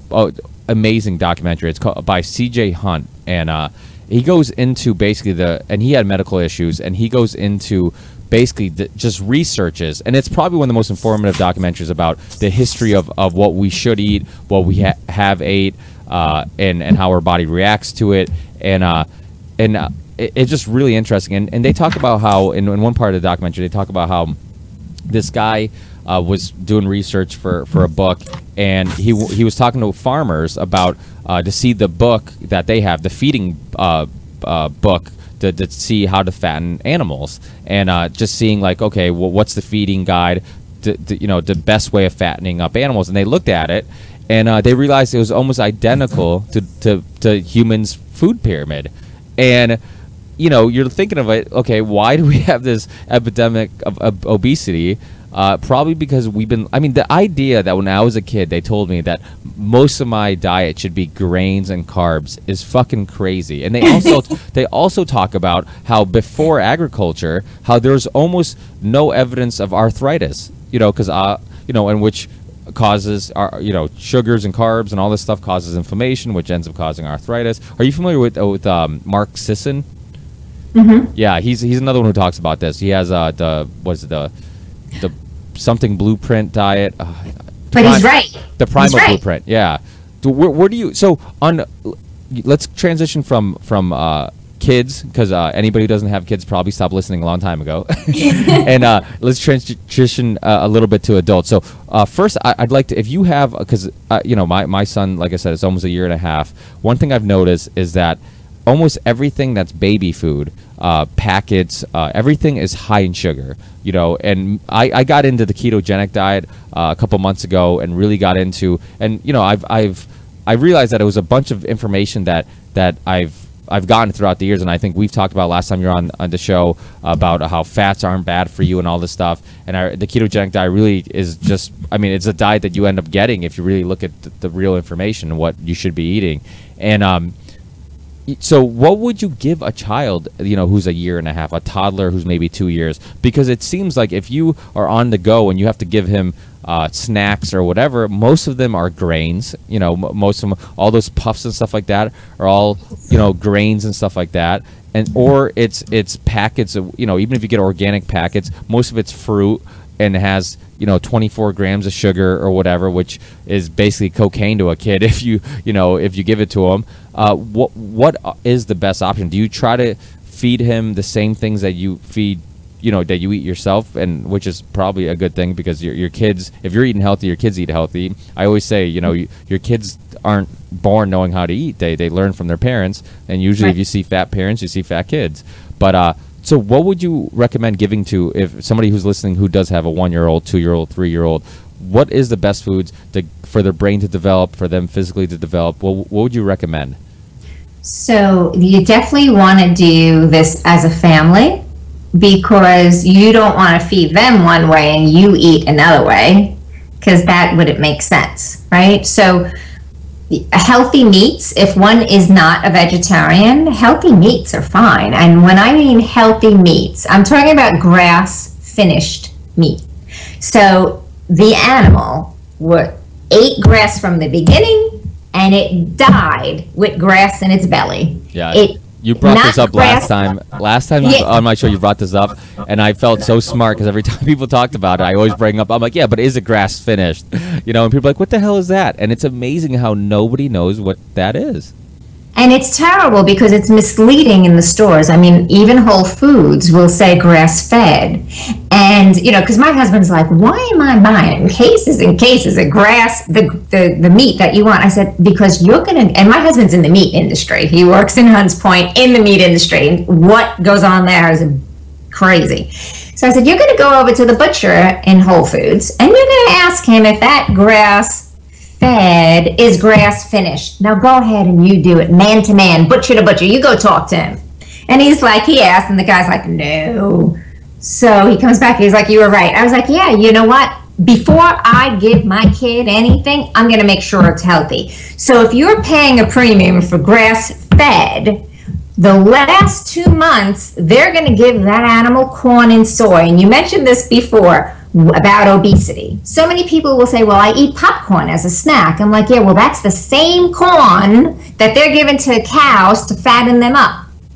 So here you're looking at calories in the popcorn, and you're not realizing that that's fattening you up. And it's not even nutritious. So grass finished, when you look at those meats, and you could go on eatwild.com to find a farmer in your neighborhood, that meat is great for the brain. It has the right omega fatty acids. It's not the bad fats. It's healthy fats. So you could get that in steaks and burgers. You could do a multitude of things. You could make sauce with that. You can make meatballs, whatever, right? Then we look at chicken. If it's organic chicken, great. Turkey, you could go after gamey meats if you like that. But you want to have everything really pure. If you're going to go after fish, some people do feed their kids fish, even at a younger age. The problem with fish is our waters are getting so polluted, right? But the bigger problem also is the mercury. So that's where I say go on gotmercury.org. And that'll switch you over to sea turtles. And it's a government website that you put in your child's weight or your weight and what fish you're going to have and how many ounces. 1 ounce, 4 ounces. It will tell you how much mercury you're ingesting. So, if you go like for gray sole or lemon sole or a fluke, that has very little mercury. If you go after shrimp, there's no mercury there. Okay, so... But if you have to watch which shellfish for young kids. But if you're going after one of these flounders, you check and you'll see. Do not trust the person at the fish store. So the other day they didn't have that. My husband said, oh, I asked the guy for a low mercury fish, he said grouper. I said to him, grouper? Are you crazy? So I typed in the same equivalent. I said, you see how this was going to give you 0? This gives you 174% of mercury. The guy doesn't know what he's talking about, the same way the doctor may not know what they're talking about. The problem is one wears a white coat and one doesn't. So you have to really take charge of everything. But when it comes to your kid, avocado, I have little kids that eat avocados like a snack. These kids are running around, hopefully. They're not on all the electronic devices, but they're out there getting air and running. They can eat avocado. Avocado tastes good. You can make a pudding out of it. You could make it into a chocolate pudding. I know Stacey Morris has her book, the Comfort Food book, where she shows you how to take an avocado and make it into a pudding. What I like to do with that is add a little apple cider and then use that as a salad dressing. If the child likes eggs, you could do boiled eggs or scrambled eggs. If we're okay with nuts, you can actually use almond flour and make cookies with almond flour. So they're higher in protein, low in carbs. Use coconut milk, use eggs. Again, if the flour's okay. Sunflower seeds are great. Any healthy fats. What about vegetables? You got to start kids young on vegetables. And I'm not, people think that French fries are vegetables. So I'm talking about the broccoli. Asparagus, not many kids are going to like asparagus, so leave that for later years. But broccoli, steam it, tastes really good. Put avocado on it, squeeze lemon on it, put, a healthy butter on it, something, or just olive oil. Start the child that way. String beans, you can actually bake string beans. You can dip that as well. As far as snack foods, when you're out, Julian Bakery has these really good paleo bars, and they have, I believe, 1 to 3 grams of sugar. They have about 22 grams of protein, and they're all fat. So kids love it. So many parents will come in and say, oh, my kid wants to have a snack. I get this trail mix. I'm like, oh God, that's garbage. Try this paleo bar. And they come in caramel, chocolate, fudge, cookie dough. The kids are going to love this. And it's very, very filling. And it won't go bad either. So you could just keep it in your car, keep it in your bag or whatever. Take it on any trip that you're going on. But I would focus on a balanced meal, a healthy protein, and always a green. Start them with the ones that are going to be sweeter per se. Like if you were going to go with salad, you're not going to start off with arugula because that's too bitter. So start sweet. Avocados, great. Olive oil, great. Let's see, fatty fishes, if they could have a fish, if they like fish, that's great. There's canned tuna, but there's canned salmon. So tuna has mercury, but the canned salmon, 365 Whole Foods, is really good. You can make sandwiches out of that. Julian Bakery also sells wraps made out of coconuts. So we use that to wrap everything. We put eggs in there. I have an Instagram site that I take pictures of everything we eat. Because everybody would always say, well, what do you eat? And you have teenagers. What do they eat? Well, if you start the kids, and they're boys, and they're 6'3", one kid runs 12 miles a day on this track team. They're physical, and they're tall, and their skin is amazing, and people are like, why? Okay, well, if you stop them when they are eating solid foods this way, guess what? They love what they eat. They would never eat junk because they have no desire for it. So there's places like Elevation Burger and then Bear Burger, B-A-R-E Burger. Those are great places, and you could even get vegetarian stuff there. But you want to stay away from, the ketogenic diet, you want to stay away from carbs. You want the body to utilize the fats. Actually, this diet is used for individuals with seizures, because it fuels the brain. these fats. So when a child has issues like seizures, they will recommend this diet. The diet's really healthy. Yeah, it's a mostly high-fat diet. Minimize your carbs and sugars, and I guess the goal is to get your body in ketosis, so it releases ketones, and your body's naturally burning the fat that's on it for energy. The amazing thing about it, and I remember just Mark Sisson talking about it and hearing other people talk about it, and they would talk about the cognitive function, like how you feel clearer and you feel like you can gather your thoughts, and that obviously has to be because of the extra fats. I'm guessing you're getting in your diet, the cholesterol. I mean, your brain's made out of fat, so it makes sense that it would want fat, right? Right. So the brain is fat, but it's not the bad fat. We need to give it good fat. Like when people say, oh, what else can we drink besides water? Okay, you can drink whatever you want. Again, no judgment zone, right? But is there water in your body? 22% of our bones are made out of water, our eyes, our heart, everything. Or is there Gatorade or coffee? So again, if your brain is fat, it was born with healthy fat, why don't you give it fat? And the thing is, with this diet, you're staying away from, you can't have sugary stuff, which sugary stuff and carbohydrates, the simple carbohydrates, that leads to mental fogginess, because that produces candida on the stomach lining, and that throws off your beneficial bacteria. And there are links with candida and not having enough beneficial bacteria to adrenal, thyroid, hormone, cognition issues. So when I have adults that come in and say, I have executive ADD, I'm like, really?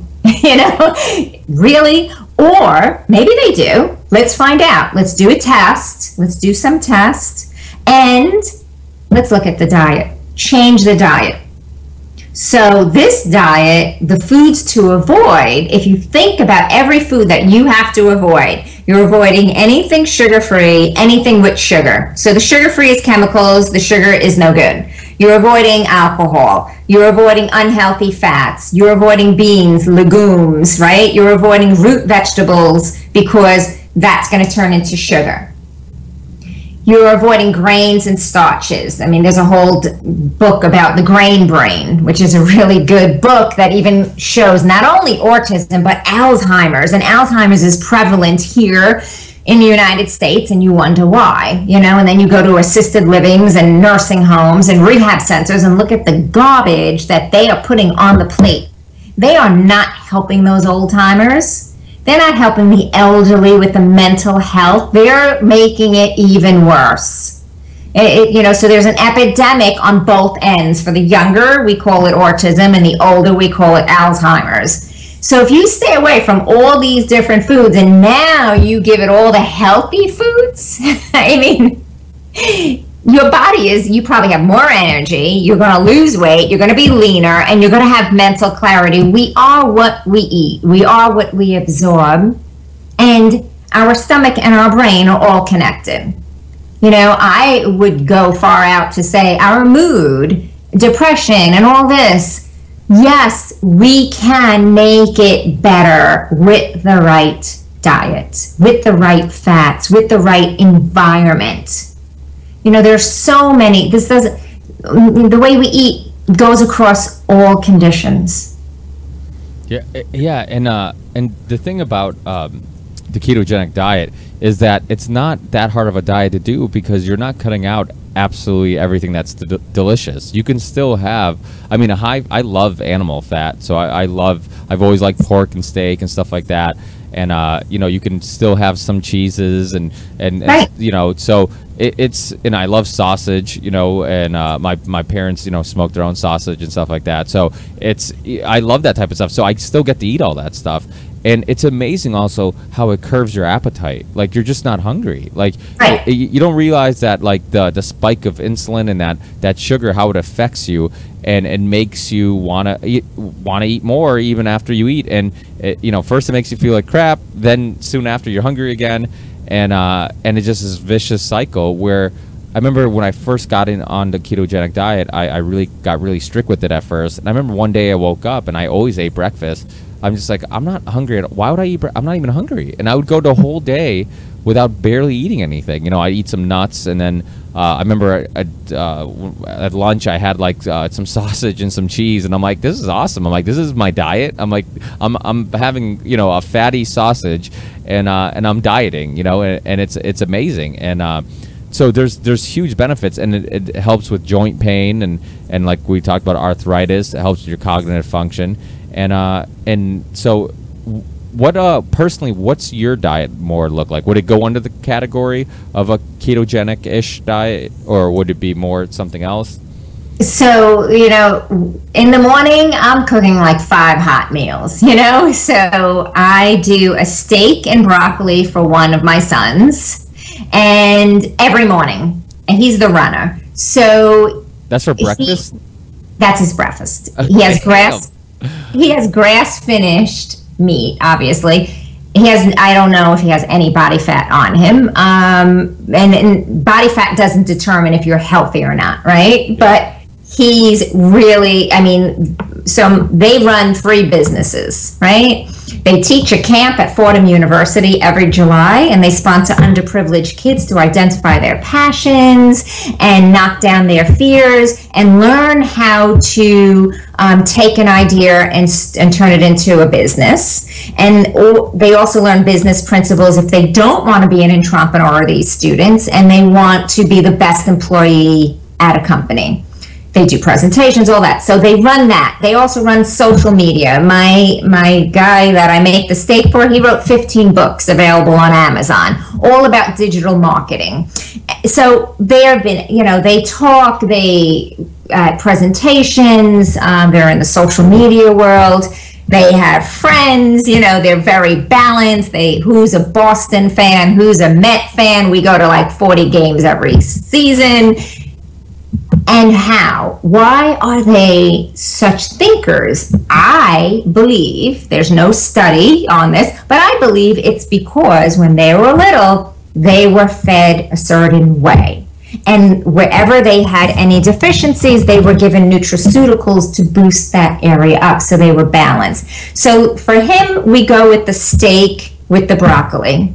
And how I cook it is, you know, I boil it and I put water, pure water, and I add garlic and oregano, and I put basil in, all of our seasoning that we grow in the yard that is organic, with organic dirt, and I keep it in its own container, so God forbid a neighbor were to put something on their grass, it's not going to come onto my grass. It's in a separate container on the deck. So that's one area, that's one meal. The other one actually loves Trader Joe's turkey bacon, uncured, and it's organic. What I do with that is, for a half an hour prior, I soak it in the water, and I add apple cider vinegar. So that removes the sodium, because so many people will complain, oh, but turkey bacon or whatever bacon has a lot of sodium. Even Applegate Farms hot dogs, if you would go for them, or even sausages, right? You could just put them in water and add apple cider and soak them, and it really does. You see it in the water, and there's a different taste. So that goes there. He has his steamed broccoli as well. Steaming broccoli really keeps the nutrients. But before we do this, we all have our shot of apple cider and lemon in water.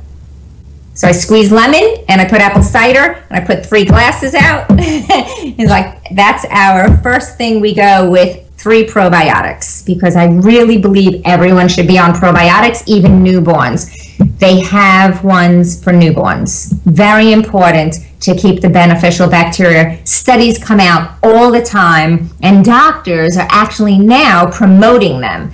They'll say take a probiotic when you're on an antibiotic, but they won't explain which ones to take or which strands to take or which strands not to take. I'm actually going to be doing a live stream on probiotics because I've been getting so many questions about which ones are good. People will send me the labels, and then the additional ingredients will contain maltodextrin, which is either corn or rice, genetically modified, and it'll contain soy or soybean oil, bad stuff. So just because you're taking a probiotic doesn't mean it's quality. So we start with the apple cider lemon. Then I will have some blueberries. Then I'll do the steak, the turkey bacon. I usually pick at both of them. And then I will make a shake using unsweetened coconut milk, and I'll use unsweetened pea protein, and then add my own organic stevia. So that's very filling. And then with the almond flour, I make pancakes with almond flour, stevia, eggs, and coconut milk. So, I mean, I'll have a little of each because it's very filling. Like you say, you don't really need a lot. For lunch, I always love my arugula with avocado. So I'll do avocado and the apple cider to give it a little tangy taste. And I'll have chicken on there, usually. And then for dinner, I'll have either string beans, asparagus, Brussels sprouts, some green. Whenever you eat a meat, you should have a green to balance out the acid.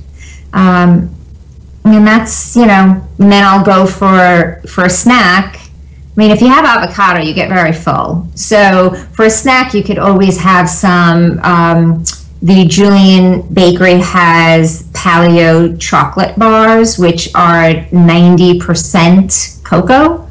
They're bitter. People are thinking, oh, I'm going to have chocolate. It's going to be sweet. Well, cocoa beans are bitter. They're not sweet. If you don't put any sugar on them, no. You could have that, or I'll have one of the paleo bars. Drink a lot of water. So you also have like the percentage, a high percentage of your diet's also fats. Yep. Yeah. So that's the key. You think that's very important. What happened where all of a sudden, we were told, a while ago that stay away from fats, and which obviously if we can't have fats, what do people do? They have carbs. And right. I mean, was that marketing? Was that bad science? What combination of both? I think both, because when I was a kid, they would say you need to have your milk and your white bread, Wonder Bread, to get big and strong. And that's all they promoted back then, But then the pyramid came out.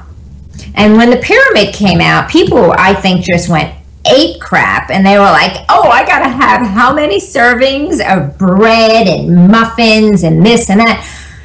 So I think it was a combination of the food companies, the lobbyists, and the, the nutritionists, like the dietitians. If someone says, oh, I went and saw a dietitian, oh, really? What are we going to learn there? Not to be mean or anything, but unless we're looking at the toxins, I don't need to know how much protein, how much this, how much that, because that's always wrong. When lots of times people add a starch, they'll never lose weight, But now if you add this way of eating, like people will say, but I want something carby, I want something starchy. I'm like, well, if you make the pancakes, we make pancakes and muffins and even, dare I say, cookies made out of this almond flour. They're paleo, and they're very filling, and they taste great. Now, the people who are such carb lovers, they go through withdrawal. So you almost have to give them something. This is why I believe the diets, the yo-yo dieting, and obesity is always going to be a problem, because we're not getting to their emotions, and we're not satisfying them with comfort food. The reason why we need comfort food is something like you mentioned in the environment. Something's out of balance. They might not feel good about themselves. They want something to comfort them. And foods do create an opiate effect, right? So instead, why don't we give them that comfort food that's going to be filling, but really paleo? And it's easy. It's easy to do, So, well, again, on Instagram, I'll show, like today, I'm going to be showing a plate of cookies. Oh, guess what? I've been eating these and losing weight.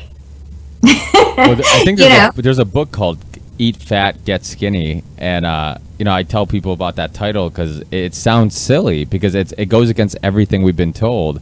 But that's actually, how you should be eating. And you talked about when a baby's born, I mean, it's crucial for them to be, they have fat and they need fat for, they get the fat from the mother and they come out and they're fat. I mean, they're like little pudgy little things. So it's like the body wants fat. and it needs fat. And then all of a sudden we slowly start changing its diet from being this fat burning machine to this sugar addict, which they've been proving that sugar is as addictive as like cocaine or heroin or whatever.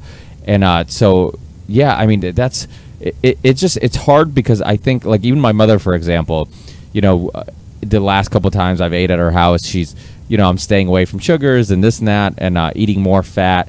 And she's always like, oh, you can't eat too much animal fat. You know, let me cut this off for you. And I'm like, no, it's good for me. And she looked at me like I was crazy. Like, she's like, what do you mean it's good? No, you can't have all that fat. That's not good for you. You get nothing out of it. And I'm like, no, it's actually, you know, so it's really hard to rewire people and tell them that something that they've been told is bad for you is good for you. And right. I think people get so many conflicting opinions. I mean, because you just Google, you know, a healthy diets or whatever, what should I eat? I mean, you're going to get so many different, you're going to get people who tell you that you should only eat vegetables and plants, and you get people who tell you that you should eat meats, and people who tell you should have majority protein and stay away from fats, and some people will tell you majority fats. So there's so many conflicting opinions and that's why that documentary that I told you about, The Perfect Human Diet, I think the original title was The Search for the Perfect Human Diet, and that's exactly what it is. It's a search for the perfect human diet, and they go through all the things, you know, all the different types of diets, and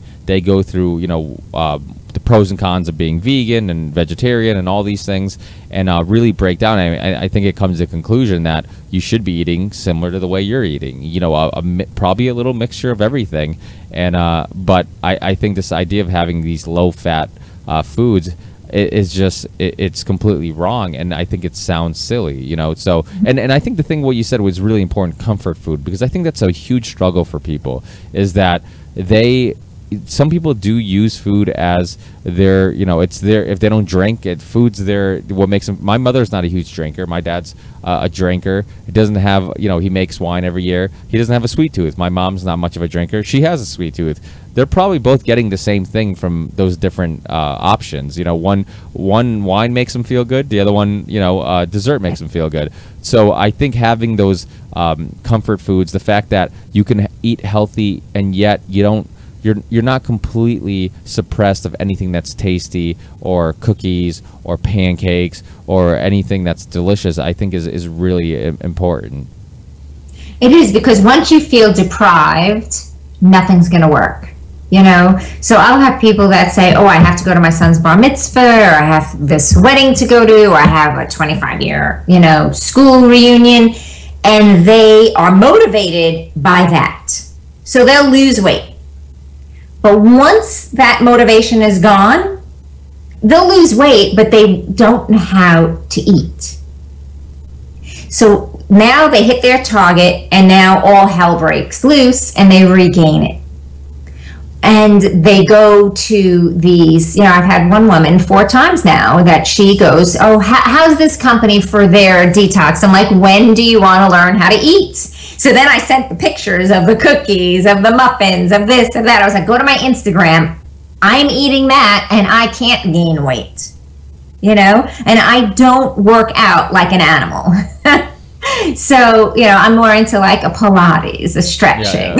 Yeah. But so that's the other thing that's amazing, not to cut you off, but it's really amazing that you don't have to necessarily work out like an animal to look good if you're eating good, right? Right. That is so key. Well, I will have people say, well, I worked out extra half an hour today so I could go out and eat this. Wow. I don't want to bargain. I don't want to do this so I could eat that. Like, I'm very happy to eat my foods. I love my foods that I eat.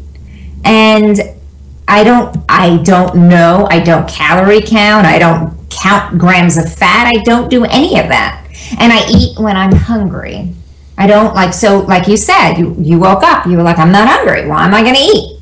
You know, I don't think people realize when they're full. So, and you mentioned before, you know, about like so many, you Google healthy diets and what you'll get this, you'll get that, right?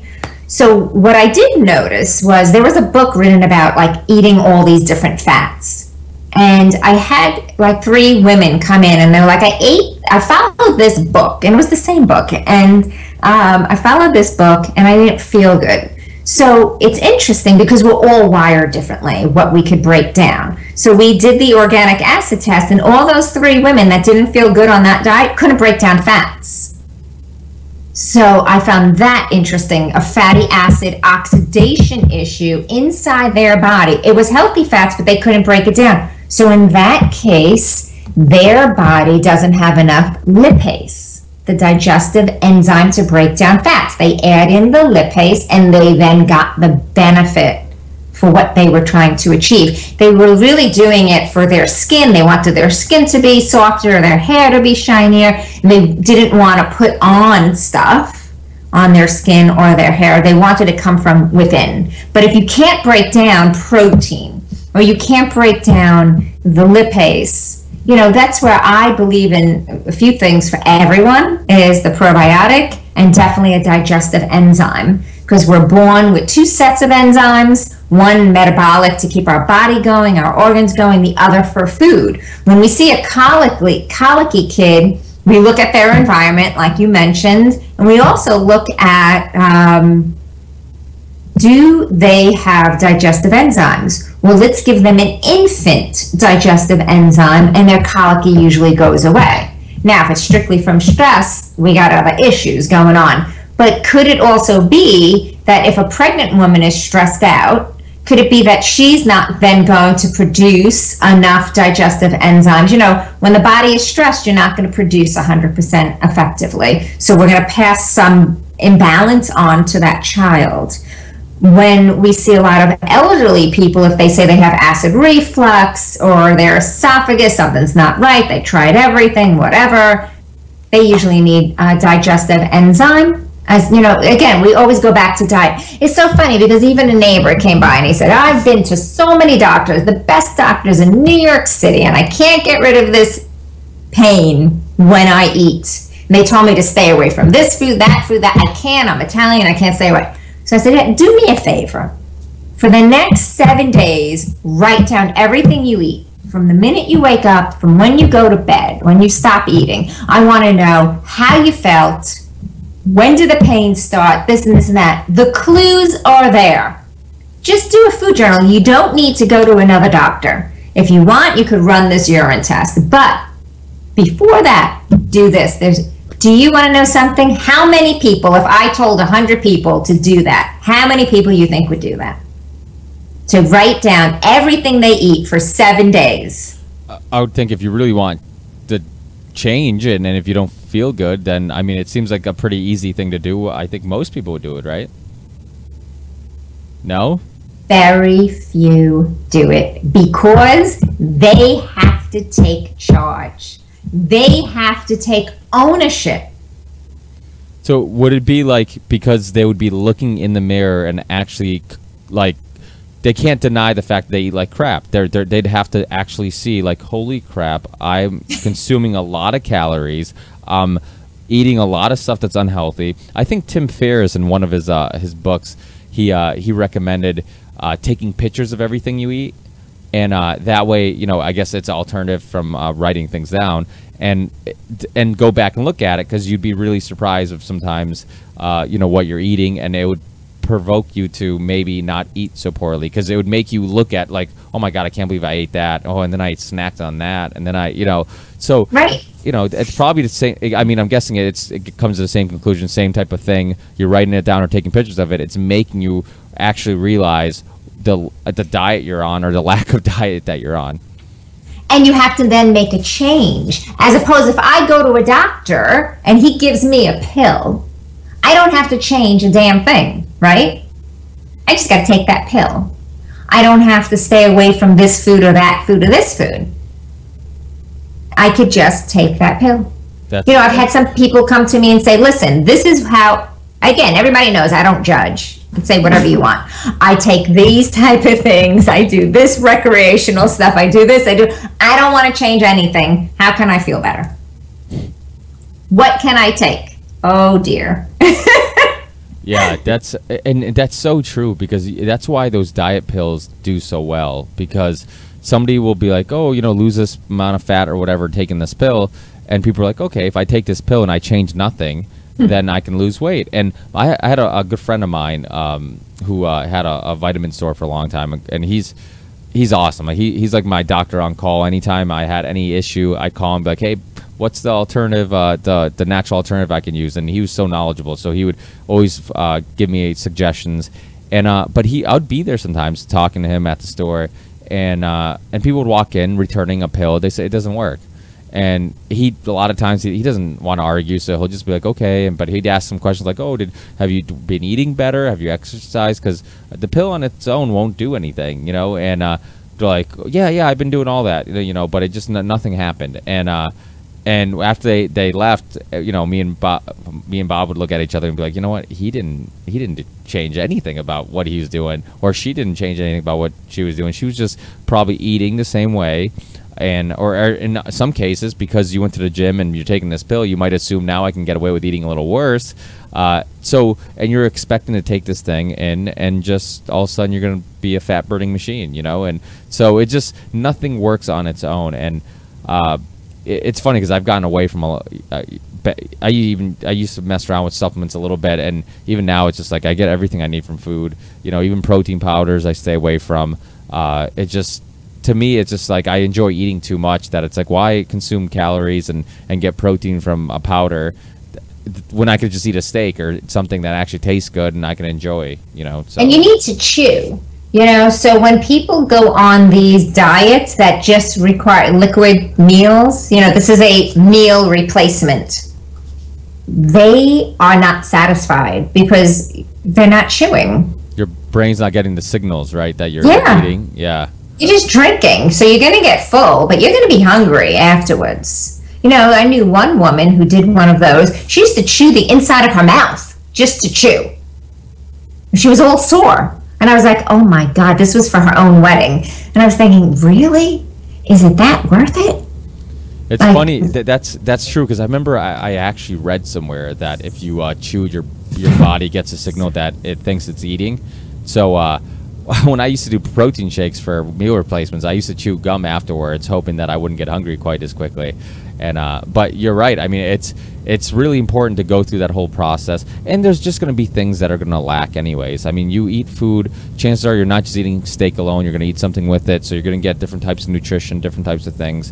Where when you're just having a protein shake, and most protein shakes, I mean, most of them aren't high in fat, you know, which is crucial and important, you know. So you're not getting, you might go a long period of time without getting any real fat, which means you might get hungry again, or like you said, it might affect your cognitive function or whatever. So I think there's just a lot of myths when it comes down to a lot of things. I mean, Gatorade's a perfect example. You know, and all that tricky marketing with this is sugar free, but they're putting all artificial sweeteners in. And so it just, and people think, oh, okay, this is for athletes and I'm sweating. But do you really need all that sugar and sodium and all that stuff? I mean, chances are you probably don't. I don't know if you've heard of Wim Hof, that guy from, what is it, Sweden? Switzerland? Or Holland. He's from Holland. And the guy who broke like so many Guinness Book of World Records with just this breathing technique. And basically says that we have this incredible potential and we don't need all these things, and it's just a matter of tapping into it. And he really has made me rethink what the human body's capable of too, and what it needs compared to what we're told it needs. Oh, we need to do all this. We need, you know, and how much of it's just trying to get us to eat more so they can sell more.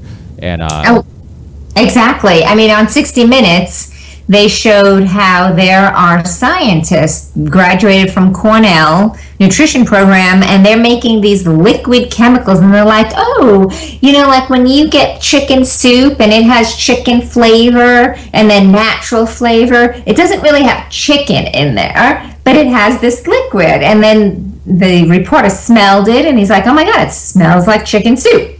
And she's like, yeah, when you taste it, you think you're having chicken. And the thing is, because he's like, well, why do we hire you? Why don't you just put the chicken in? Because these chemicals excite your taste buds. When you take it in on your tongue, you have these, you know, you have your taste buds. They get excited and they actually increase your appetite. So you're going to eat more. Wow, that's brilliant. Sign me up. Like, so when you see natural flavoring in anything, it could be MSG. It could be this appetite increasing stimulant. You know, people just think, oh, wow, natural. Or some people, worse off, don't even read the labels. I mean, every day I tweet about the craziest health stuff, you know, like crazy in the fact that we should all know this and we don't. Like how much sugar is in one product that actually has more sugar than a candy bar, or canned vegetables, how much sodium they have, and all these different things, you know. And obviously someone's still eating it. You know, and then when I go, so I'll go, there's a natural health food store that's all organic, you know, because Whole Foods is not all organic. They have conventional and organic. You really have to watch when you're buying their produce. And again, we buy everything by the case, and you know, we're in Hunts Point, and then we get our meats all from the farmers directly. But every once in a while, I'll go into a regular supermarket, and to me, I look at that and I'm like, oh my God, this is just devoid of nutrients. It's dead food. The packaged food, how can that be nutritious? The cereals that then they have to enrich with vitamins because they strip them out. You know, the breads, the this, the that. When you look at Entenmann's, and they have genetically modified ingredients, and I'm like, people still have to be eating this garbage and buying this food, otherwise the company would be out of business. Yeah, and I mean, you look at like tribal populations, you know, who haven't touched sugar or anything like that. They have like perfect teeth, and you know, they eat, but I mean, they don't eat nearly as much as we do. And they work all day and do stuff physically, you know, and we, you know, people will be sitting at a desk and eating, you know, Cheez-Its and whatever, you know, and so yeah, I mean, it's crazy. And I think I just I don't know where I heard this or read this recently about how before the human skull was bigger, and then as like our nutrition has gotten worse, like our food just has less nutrition, and we're having a harder time extracting the nutrition from our food, that the skull's gotten smaller, and they've seen that before you didn't have to get your wisdom teeth out because your skull was bigger, and that's why we have to remove our wisdom teeth now, because of the lack of nutrition. Our skull's actually gotten skinnier, and it kind of makes sense, you know. So it does. Yeah, and so it's really interesting. I mean, just to look at farmers and people who have physically demanding jobs live longer than people who live in cities and have desk jobs maybe, and you know, you would think, okay, they're not physically demanding jobs, so maybe they would live longer. They don't. You know, the blue zones, the places where people live the longest, are always these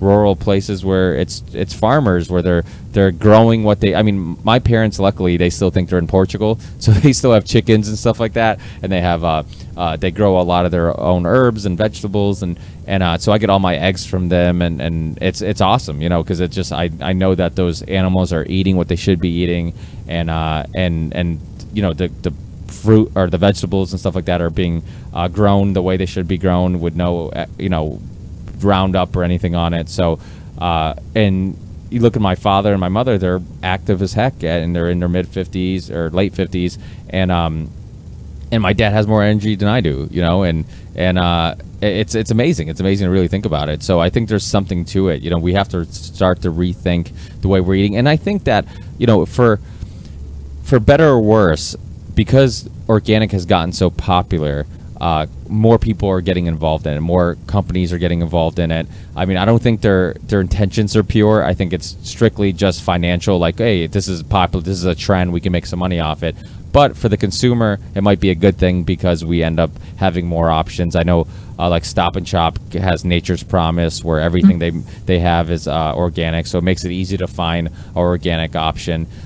So I think that's a good thing, because once the trend comes and people think they can make money off it, then we have more options. So, but even with that, there's also some marketing schemes, like you said, grass finished, you know, not just grass fed. So we definitely have to, you know, do our research and learn what do these terms mean. You know, some of the stuff that tastes like chicken or whatever might just be flavoring and might not actually have any chicken. So it's you really have to be savvy and be really just intelligent with what you're buying, because you can't just quickly read a label and assume you're getting something that's healthy. So I think that's all really, really important. So do you have anything coming up? Well, you said you're doing a live stream, right? on probiotics. So that'll be next week. This week, I'm actually flying out to Utah to talk to a homeopathic company, talk to the practitioners there about functional medicine, dealing with autism spectrum disorders and how to use functional medicine, and even creating customized nutraceutical regimens. Because just because what worked for one person doesn't mean it's going to work for someone else. You have to look at the biochemistry. So that's what I'm doing this week. Next week will be the live stream on Facebook about probiotics. It will be a free sign up, and you'll also get my notes from the live stream.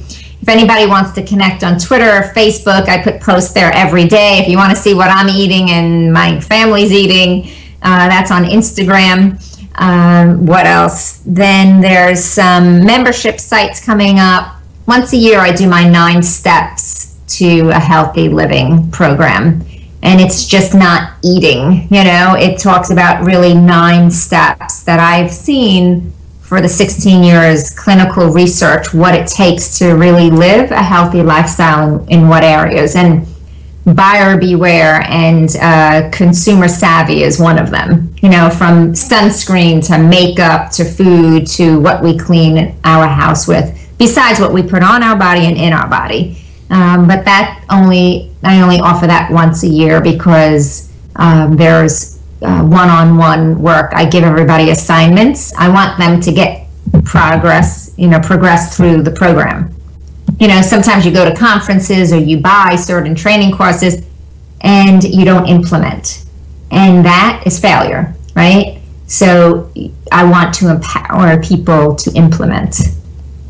The whole idea is we could get all this information, but either we're going to shock a person and say, damn, I got to take charge of my life. I'm going to start baby steps. Don't be overwhelmed. Or we overwhelm a person and they say, I can't. So it's really our mindset is also very crucial, very key in living a healthy lifestyle and taking ownership of your life and your family's life. Well, I think there's so many people who are listening that I'm sure they probably feel like they don't have enough energy, and they probably feel like they're hungry all the time. They probably feel like cognitively they struggle sometimes. They have foggy days, and if you're listening, like this is the information that could help with all that. I mean, it can really help, and I think that once people start, and one thing you see a lot is once people change their diet, and like you said, you like what you eat, your palate will change, and you'll end up falling in love with the stuff that you eat, and it won't be that hard to say no to certain things.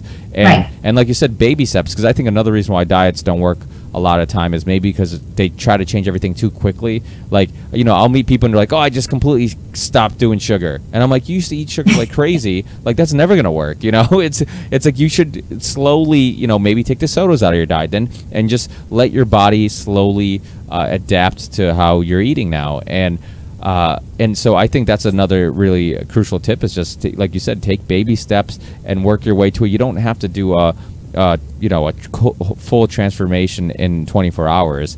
Just slowly work on it. And the amazing thing is you will feel better and you'll eat less. I mean, like I said, everybody that I've talked to, and I've talked a lot about the ketogenic diet recently, and with friends, and I've gotten a lot of people to jump on board and give it a try. And the one thing they all say is like, I'm not hungry ever anymore. Like, I'm just really not that hungry. And it's amazing how long you can go without eating. And that's another thing, fasting. That was another of the 1,000 things I wanted to ask you. But I know we've been talking for 2 hours. But quickly, is there any research? Or what's your opinion on fasting? Is there do you think there's some benefits to it, or what's your opinion on it? So first of all, there have been studies that showed if you underweight and not skinny, but if you don't eat as much compared to someone who overconsumes, you increase your longevity of life, right? So this diet really does help with that. Like you mentioned, there's days where I'm not hungry, and yet the food, like these paleo cookies or the muffins, or will look really good. But I'm like, I had 2. I'm done. like, why I'm so full. Like, that's amazing. So that's what we want people to do. Now, when they switch over to any diet, they should do small steps as well, because that minimizes the side effects, you know, just like the withdrawal. And I have a lot of people that always ask about detox, and on my website they could listen to my free detox podcast, just so they know. As far as when we look at this diet, and when we look at like weight, you know, you definitely, it's so important that you look amazing. I mean, did you lose weight being on this? Did you change? Yeah, you know, it's funny because I play basketball, and usually if I'm just going to the gym and I'm just doing my everyday thing, and I was eating the way I'd normally eat and try to get all this, because we've been told I was into like weightlifting when I was you know, in my teens, and the common thing you're always told, 1 gram of protein for every pound you weigh, which, you know, isn't really necessary. And so I was eating a lot, and I naturally I'm very skinny. My brother's very skinny, and so it took work for me to gain weight, and I wanted to gain weight. I wanted to get thicker, and I'll walk around 190, 195 usually is where I walk around. And then you know, this diet, you know, I'm like, you know what, I'm going to try this diet. And usually I play in basketball leagues, and usually I try to lose a couple pounds for the basketball league, because it does, even just losing 5 pounds, it's amazing what it does for your knees and joints and stuff like that. And so I've been on this diet, and little by little, and having my son too, I'm like, you know what, I really should start be a little stricter with my diet, because I can't get to the gym as often as I'd like. And so when I would go to the gym, people would be like, oh, you're getting leaner, man, you look good. And I'm like, yeah, I haven't been coming to the gym. You know, and people are like, what have you been doing? And I'm like, I've been dieting. And it's a bit like this idea that you could look better with working out less it doesn't seem to make sense to them. And I did. To answer your question, I did end up losing weight. I'm probably down to high 170s.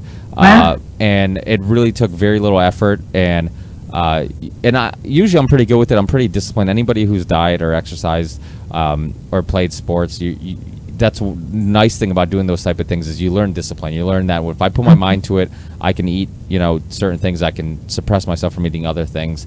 And but with this diet, it was like very little work. I didn't really feel like I was dieting, because I was, like I said, at times I was eating sausage and cheese and as a snack. And I'm like, this is, you know, this is like comfort food to some people, and I'm eating it as a snack. And so yeah, and so it was amazing how quickly it just, you start losing weight without even trying, because I was trying to get down to probably, I was trying to lose 10 pounds, get down to 185, and then I just kept losing it. And I'm like, well, now that, you know, having a son, I'm only getting to the gym twice a week, and you know, I'm playing basketball a couple times a week, but I'm not getting to the gym nearly as much.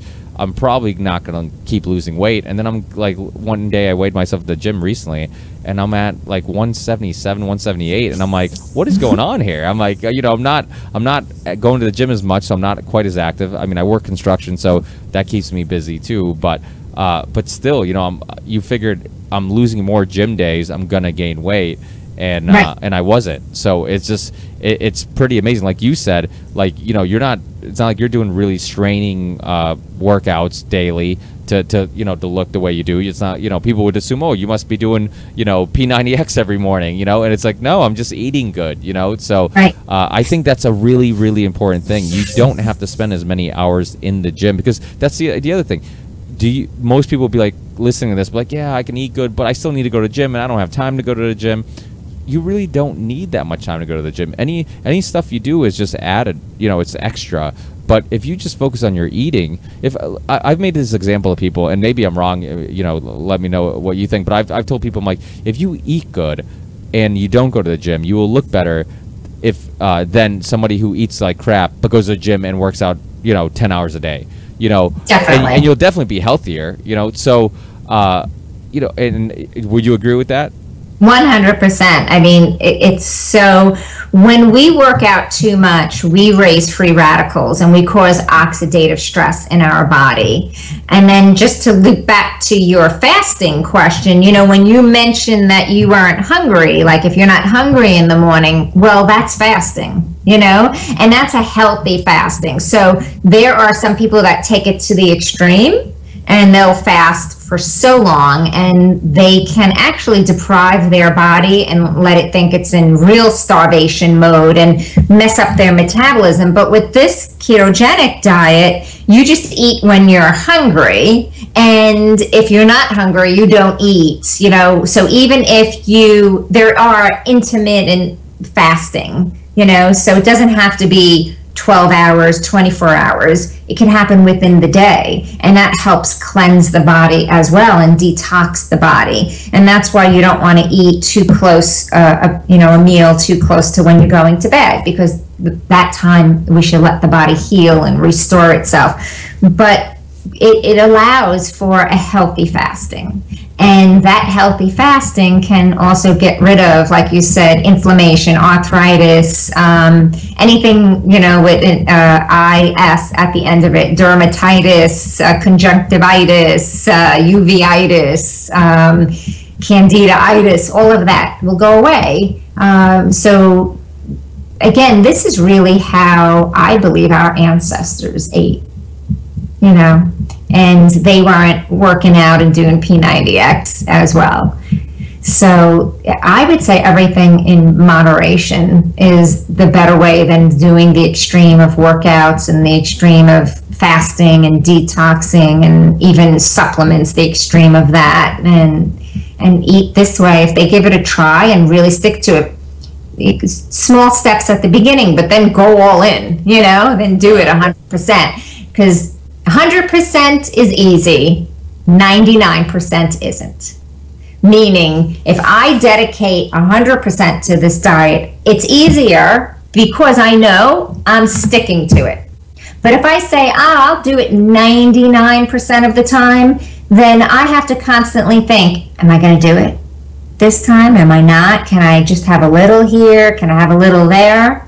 Do you understand? It's not consistent. Is this like the same type of psychology of telling your kid that, oh, he's the bad one, so you're planting the seed of failure already? Exactly. Yeah, that makes sense. It's funny that you brought that up earlier in the podcast, because I remember recently I heard a podcast where a guy was saying that, where don't just tell your kid, oh, that's great that you shared, but call him a sharer, because what you're doing is you're making him think that's me. I'm like, you're kind of molding his identity. Now he feels like, oh, that's what I am. I'm a sharer. I'm a nice, you know. So you end up convincing him that he's that, you know, this type of psychology. So it's funny that you bring that up, and that is an awesome parenting trick, because that's something that I'm going to try once my kid can, you know, I think he could probably understand me a little better. I'm sure I'm saying things now. He's probably picking up on things, but it's listen. I would say you could start now, because when I spoke to my kids, you would think like I was talking to little scientists and everything else, and who knows what they picked up.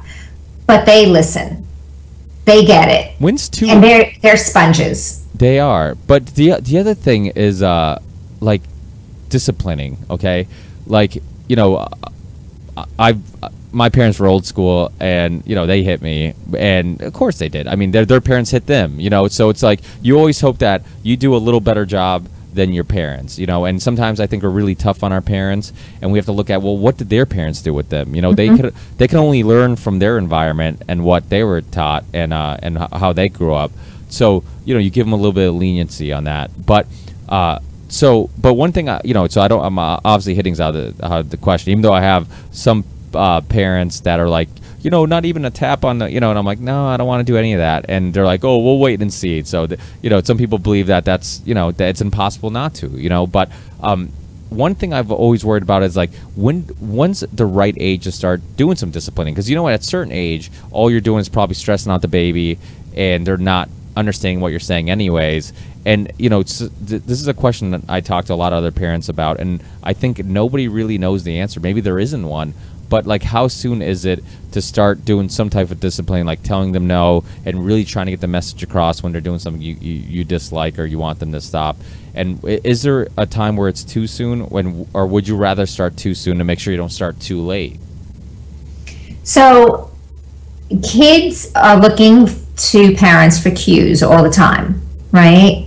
And so there's a few things. You have to be really, you and your spouse, your significant other, have to be on the same page so they understand this is the information I'm getting. Instead of hitting or bad or go sit in the corner or time out or whatever, I remember for my kids, first of all, they were like, oh, terrible twos. Well, knock on wood, that never happened. And then the terrible teen years, knock on wood, that never happened. Well, maybe because you're so freaking involved and you have this open communication that what are they trying to hide? So I would say work on communication skills always. So if my kids did something that was less than what I desired, I would say, that kind of bothered me. And do you have any idea what you did? Like, you have to do it right then and there. You can't say 5 minutes later. You have to be able to call them over at that point. And my theory was that I wasn't going to give them a timeout. I wasn't going to hit them. And again, I don't judge anybody who does, as long as they don't really abuse a person. But my thing was, I want you to be responsible for your actions. And this is how I would act. And what do you think about that? So when my kids went anywhere, I was like, okay, how are you going to act? Like angels. Great. Go have a good time. And then if they did something in the house that I didn't like, I would be like, hey, listen, I don't like that behavior. I want you to think about what I don't like. And when you figured out what I don't like and how you should have acted, come to me. And they would. But, some would take longer than others and some wouldn't, You always have to make sure that the punishment equals the crime. Yeah. Well, I think that's important too. You don't want to blow things out of proportion, because I've heard people talk about this, and it's true. Like, you drop something and break something. You have parents that just blow it out of proportion, and it's a huge deal. And if it's something that just broke and can be replaced and cleaned up and nobody got hurt, and because the thing is, you traumatize the kid not so much on what he did, but he just remembers the anger and towards them. And I feel like that can be traumatizing and stick with them. And my mother was notorious for this. If I left a front door open once, I'd forever be the guy who left the front door open, So every time I left the house, it's like, don't leave the front door open again. I'm like, Mom, I was like 13 when that happened. It's just, I look back and I'm like, I don't want to do that, and I think, I've heard somebody say, we all mess up our kids in our own way. We just hope that we do it less than our parents did, because I'm sure even when you're trying to do things right, you can do things wrong. You can be, and it's going to happen. It's going to happen in some way or another. I'm going to be hoping that I'm doing the right thing, and then look back and thought to myself, I could have handled this better, or I should have handled this better. Because sometimes you don't know the reaction to the way you're doing things. With some other child, I could do things a certain way and have a positive outcome. With my child, I could do something a certain way and then have a negative outcome. You see it all the time with people who are really hard on their kids, and their kids become just really strict with, hey, you got to get straight A's, and their kids grow up having straight A's and being a good kid. Then you have kids that have parents like that, and then once they're old enough, they're on a stripper pole. So right. So it's just and you make a really good point. And being having a young child, right? So if you because I've made mistakes, anyone who says they haven't, they're not human. Yeah. In retro, as I reflect back, as you get older, you get wiser, hopefully. You would say, okay, so when I did lose it, I'd feel bad. So what I would do is call both of my kids over, whomever I lost it on, and say, I was wrong. And you were wrong, but my reaction was really wrong. And these are the steps I'm going to do to be a better person. And then usually the dialogue, it depends how old they are, the dialogue is like, well, these are the steps that I'm going to do not to do that again. So you make it like, first of all, you have to be honest. I screwed up. I'm sorry. I'm no saint. But how about this? How did that make you feel? You know, if you go into their mind, how did that make you feel? And now you know. The next time, before you blow your temper or whatever, you'll remember how he or she felt. You know, and that is, I believe, worth lasting change in you as well as them. So now they're not scared of you. You're human, they're human. But how could we work better? I mean, I feel that I definitely am an improved version of myself because of my kids. And I learn from them all the time. Oh, absolutely. So you could let them learn from you as well. You know, when you're open and honest, people, you know, who's going to be mad at you? And you're, you know, they love you already, right? Now you're open and honest and you're like, hey, I effed up. Yeah, that's because when they screw up, they won't be afraid to tell you. Yeah, and that's another thing, like with grades or anything like that. All I would ask my kids was, when you're in school, be in school. When you're on the ballpark or on the soccer field, be on the soccer field. Be present to where you are. If you could look in the mirror and tell yourself you tried your best, I don't care what grade you got. As long as I don't even want you to tell me you tried your best. I want you to tell yourself. I want you to go. I would always say, go in the bathroom mirror and say, you tried your best. And if you could be honest with yourself, I don't care what grade you got. And then they'll come back and say, you know, like years later, Mom, I just wanted to tell you, AP stats, I got a whatever on the first test. But, you know, I realized I didn't put in enough time for that test. So I'm going to put in these hours. And this is from a kid who always got A's. So I didn't even expect anything less than an A. So I wasn't mad because he had the dialogue with himself. He's not putting pressure on himself. He realized he needed to put more hours in. And he ended up, I think, with a B+ or an A. I don't even know. Nor do I care. You know what I mean? Because he has to be responsible for his actions, and he has to own up to it. So these are the things that I would, you know, did my parents talk this way to me? No. They were great parents, but so these are the areas where, you know, you're very aware, and so you think, okay, how will I act? And I read somewhere that when you tell someone insulting things or you have a temper towards them, you might as well get a hammer and a nail and hammer that nail into a piece of wood. And when you apologize, it's like you taking out that nail, but there's still a hole. So whenever, like, I would feel aggravated because of someone's action, I would think about that hammer and the hole. So I would guard my tongue and say, how can I explain myself in an effective way where they're going to better themselves, but I won't hurt them.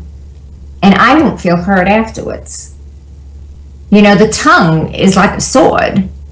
And that's what parents have to watch out for. Not only their actions, but they have to watch out what words they use. Yeah, well, because, you know, we could encourage and we could destroy, and we could also make our kids sick because we'll ruin their immune system besides their confidence and their adrenal system. I mean, it is beyond a huge responsibility. But the same way you treat your significant other and you speak to them should, you know, it should be how we treat the elderly, how we treat people in the community, how we treat others. You know, so when I'm with a difficult person or someone who's, you know, you meet someone in the area, whatever, I got this because I would be like, oh my God, please, really? Wow. Do I have to pray for them or whatever? My oldest son would say, they came from love and they're going back to love. So I always think about someone who cuts me off or something like, they came from love and they're going back.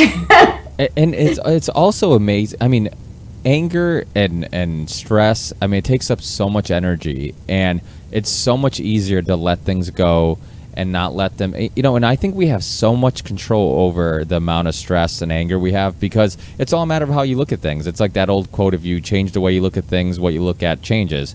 It's so true. I mean, somebody could be living the exact life that I have and be stressing out about everything. I got to go pick up the kids, got to go do this meeting, have to find time to go to the gym. Or you can look at it as, okay, hopefully I get to it. If I don't, it's not the end of the world.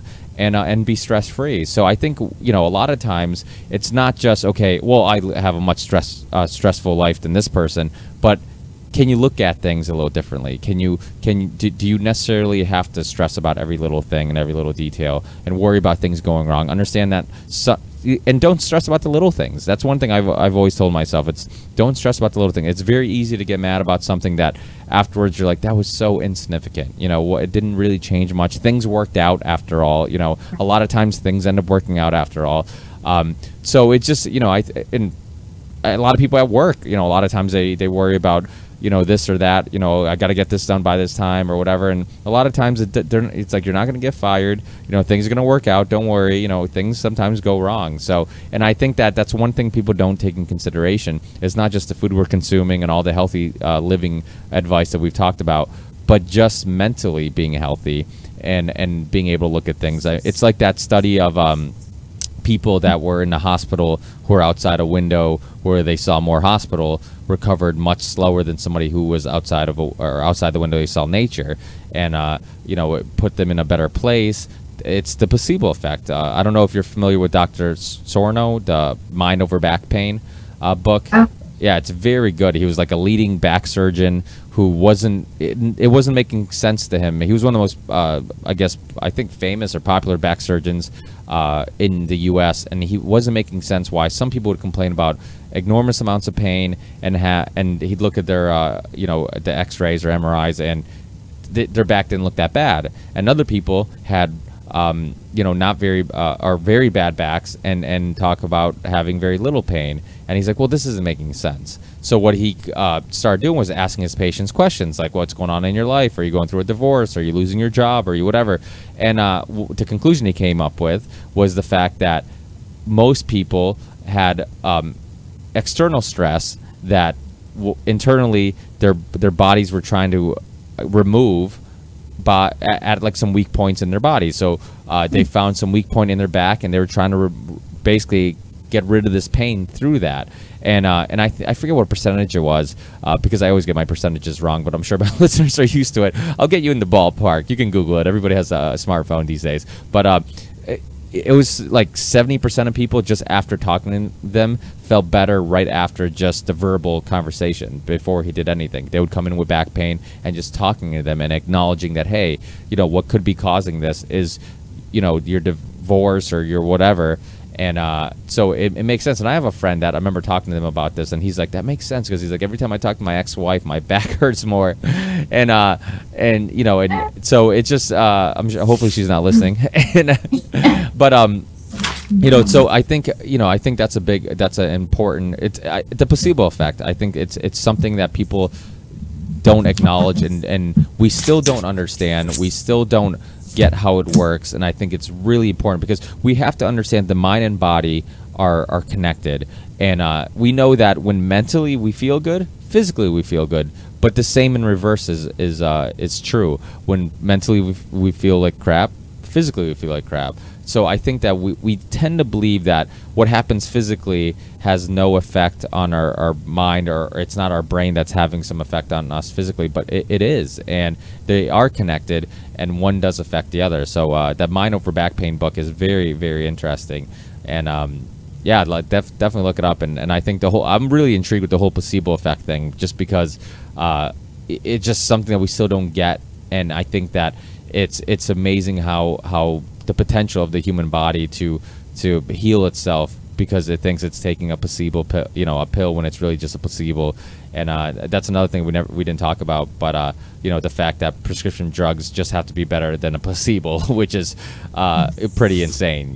So definitely that's one of the 9 steps, is the mental mindset, because You could eat healthy, you could work out. If you're under stress or if you're just a negative person, you're not going to reach your health goals, but you're not even going to reach your life goals. And that, we only, as far as we know, we only have this one life, So why so many people just don't embrace it, And a good morning mantra is to just, instead of rushing out of bed, breathing and thinking of what everyone's great. We all have something to be grateful for, and we have to really think about that. If we spend the first few minutes meditating on that, doing some deep breathing and saying, okay, before I think about my goals for the day, what am I so happy to be alive for?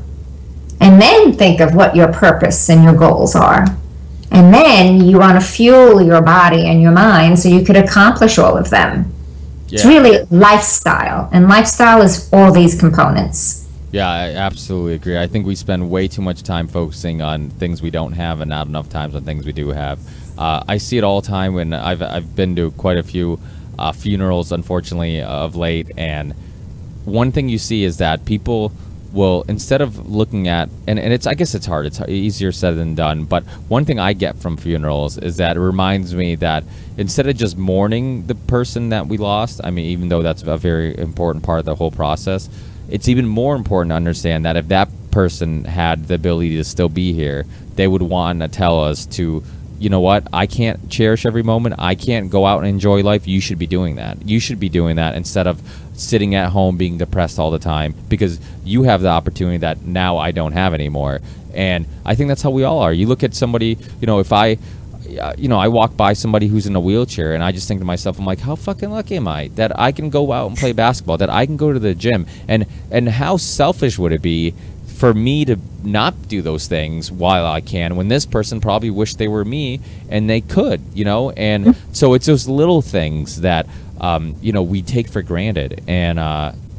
So I always say, like, the one good thing that comes out of a funeral, it kind of reminds you that you're not mortal, or that you are mortal, and that you aren't going to live forever, and that any day could be our last day. And I think a lot of times when we see bad things happen, like when we see things, that happen, like that kid that fell near that gorilla, crazy things like that. We always think like, oh, that happens to other people, that doesn't happen to me. Like, all these crazy car accidents I hear about, or diseases that killed somebody randomly. That's all like that. There's like a small group of people that all the bad luck goes to them and it happens to them. And then when it happens to us, we're stunned. It's like, oh wait, this happened to my family or my loved one. So I think that we have to put that in perspective, that anything could happen at any time, and we really should, and like we talked about right in the beginning of the show, and I guess is a great way of kind of finishing the conversation, is that we have to look at the things we can and cannot control, and we have to do our best to control the things we can and not take that for granted, like eating well and thinking positive thoughts and being grateful for the things you have, and all those things. So I think those are really important lessons that could make a huge change in even if you have the same life, even if you continue the same job, date the same boyfriend or girlfriend, do all the same things, just changing the way you think and changing the way you eat can affect how happy you are in the same life. So it's true. Couldn't have said it better. Yeah. So thanks, Nancy. I really, really appreciate it. Everybody follow her on Twitter, follow her on Facebook, follow her on, I don't have Instagram, but I think my wife follows you on Instagram. And definitely, you're always sharing really inspiring quotes and nutritional facts and stuff like that, and advice. And so you're really active on social media. So definitely check you out. I don't know why you don't have a regular podcast. Every time I hear an interview with you somewhere else, I'm always like, why doesn't she have a regular podcast? It'd be awesome, And so you should definitely think into that. I know it takes up a lot of time, and you're a busy person, but it wouldn't be a bad option. I think that people now, I think with people seeing loved ones getting sick and kids getting sick and obesity, I think people are really looking for somewhere to get this information, and somebody they trust and somebody that they like. And I know the last time you were on the show, I had a lot of friends and listeners say they loved the show, and so hopefully similar to this show, they get something out of it and they learn something. So, well, thank you for having me, and I love your shows. They really are empowering and educating so many lives. So keep up all your great work. Thank you. And same to yourself. I mean, I'm just an idiot who likes to ask questions and really just lucky enough to be able to do this, to, you know, have conversations with really interesting and smart people. So in a way, like I always say, like the show, it's a little bit was for noble reasons, because especially after having a child, I think they even became more noble, because I think I'm really hoping that I could spark conversation and get some good information out there to people that might have not been exposed to it otherwise. And but also from the selfish side, I also get to talk to people that I'm a big fan of, and get to pick at their brain and ask them questions and share ideas and stuff like that. So it's you know, it's awesome. It's awful. You were in investment banking and stuff like that. You would tell me this is an awful investment because I make zero money out of it.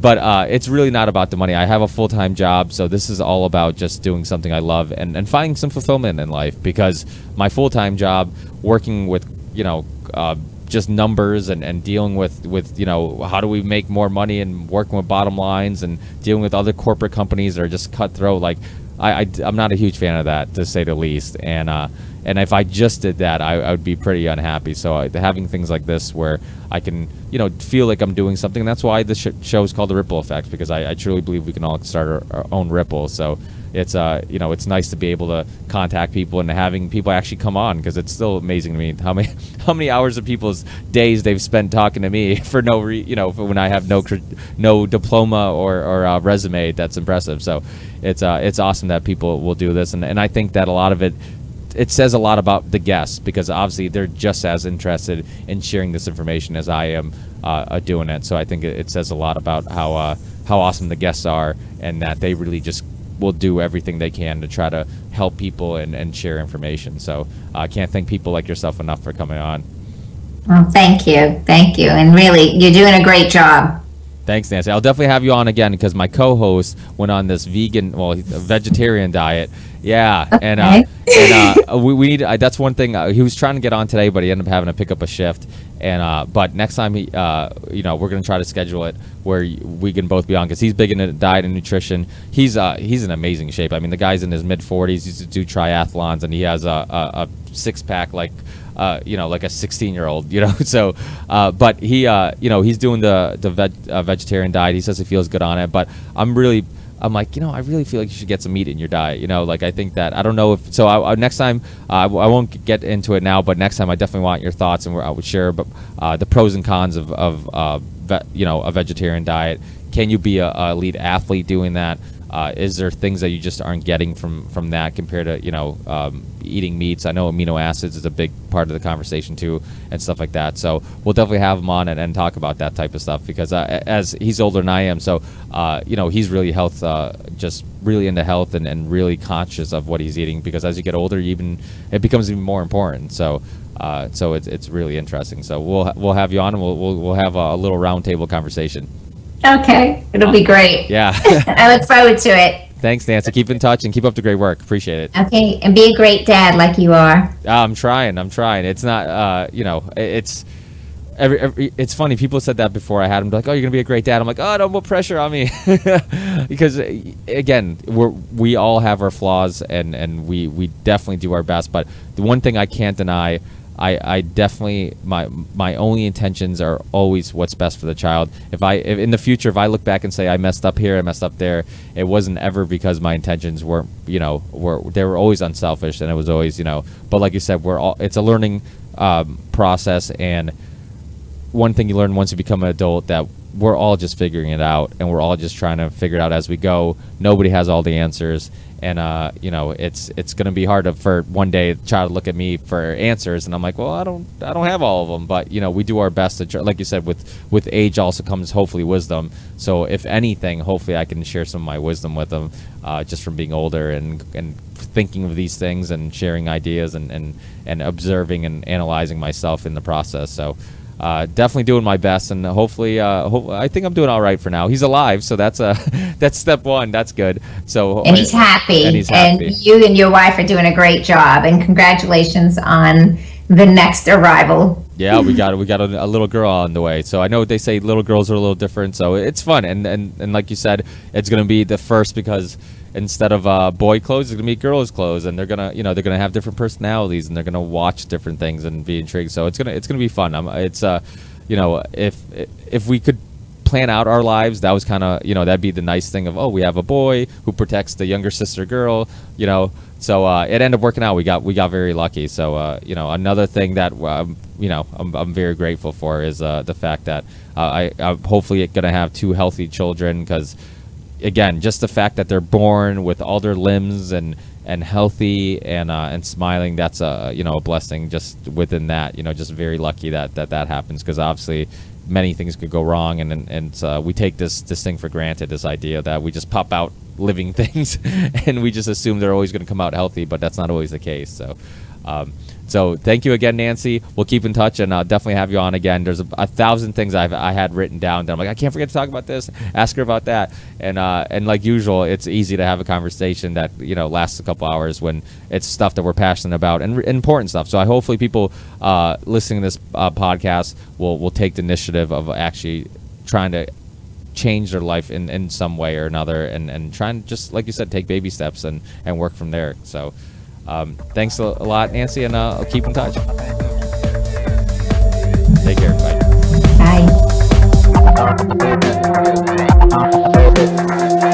Bye.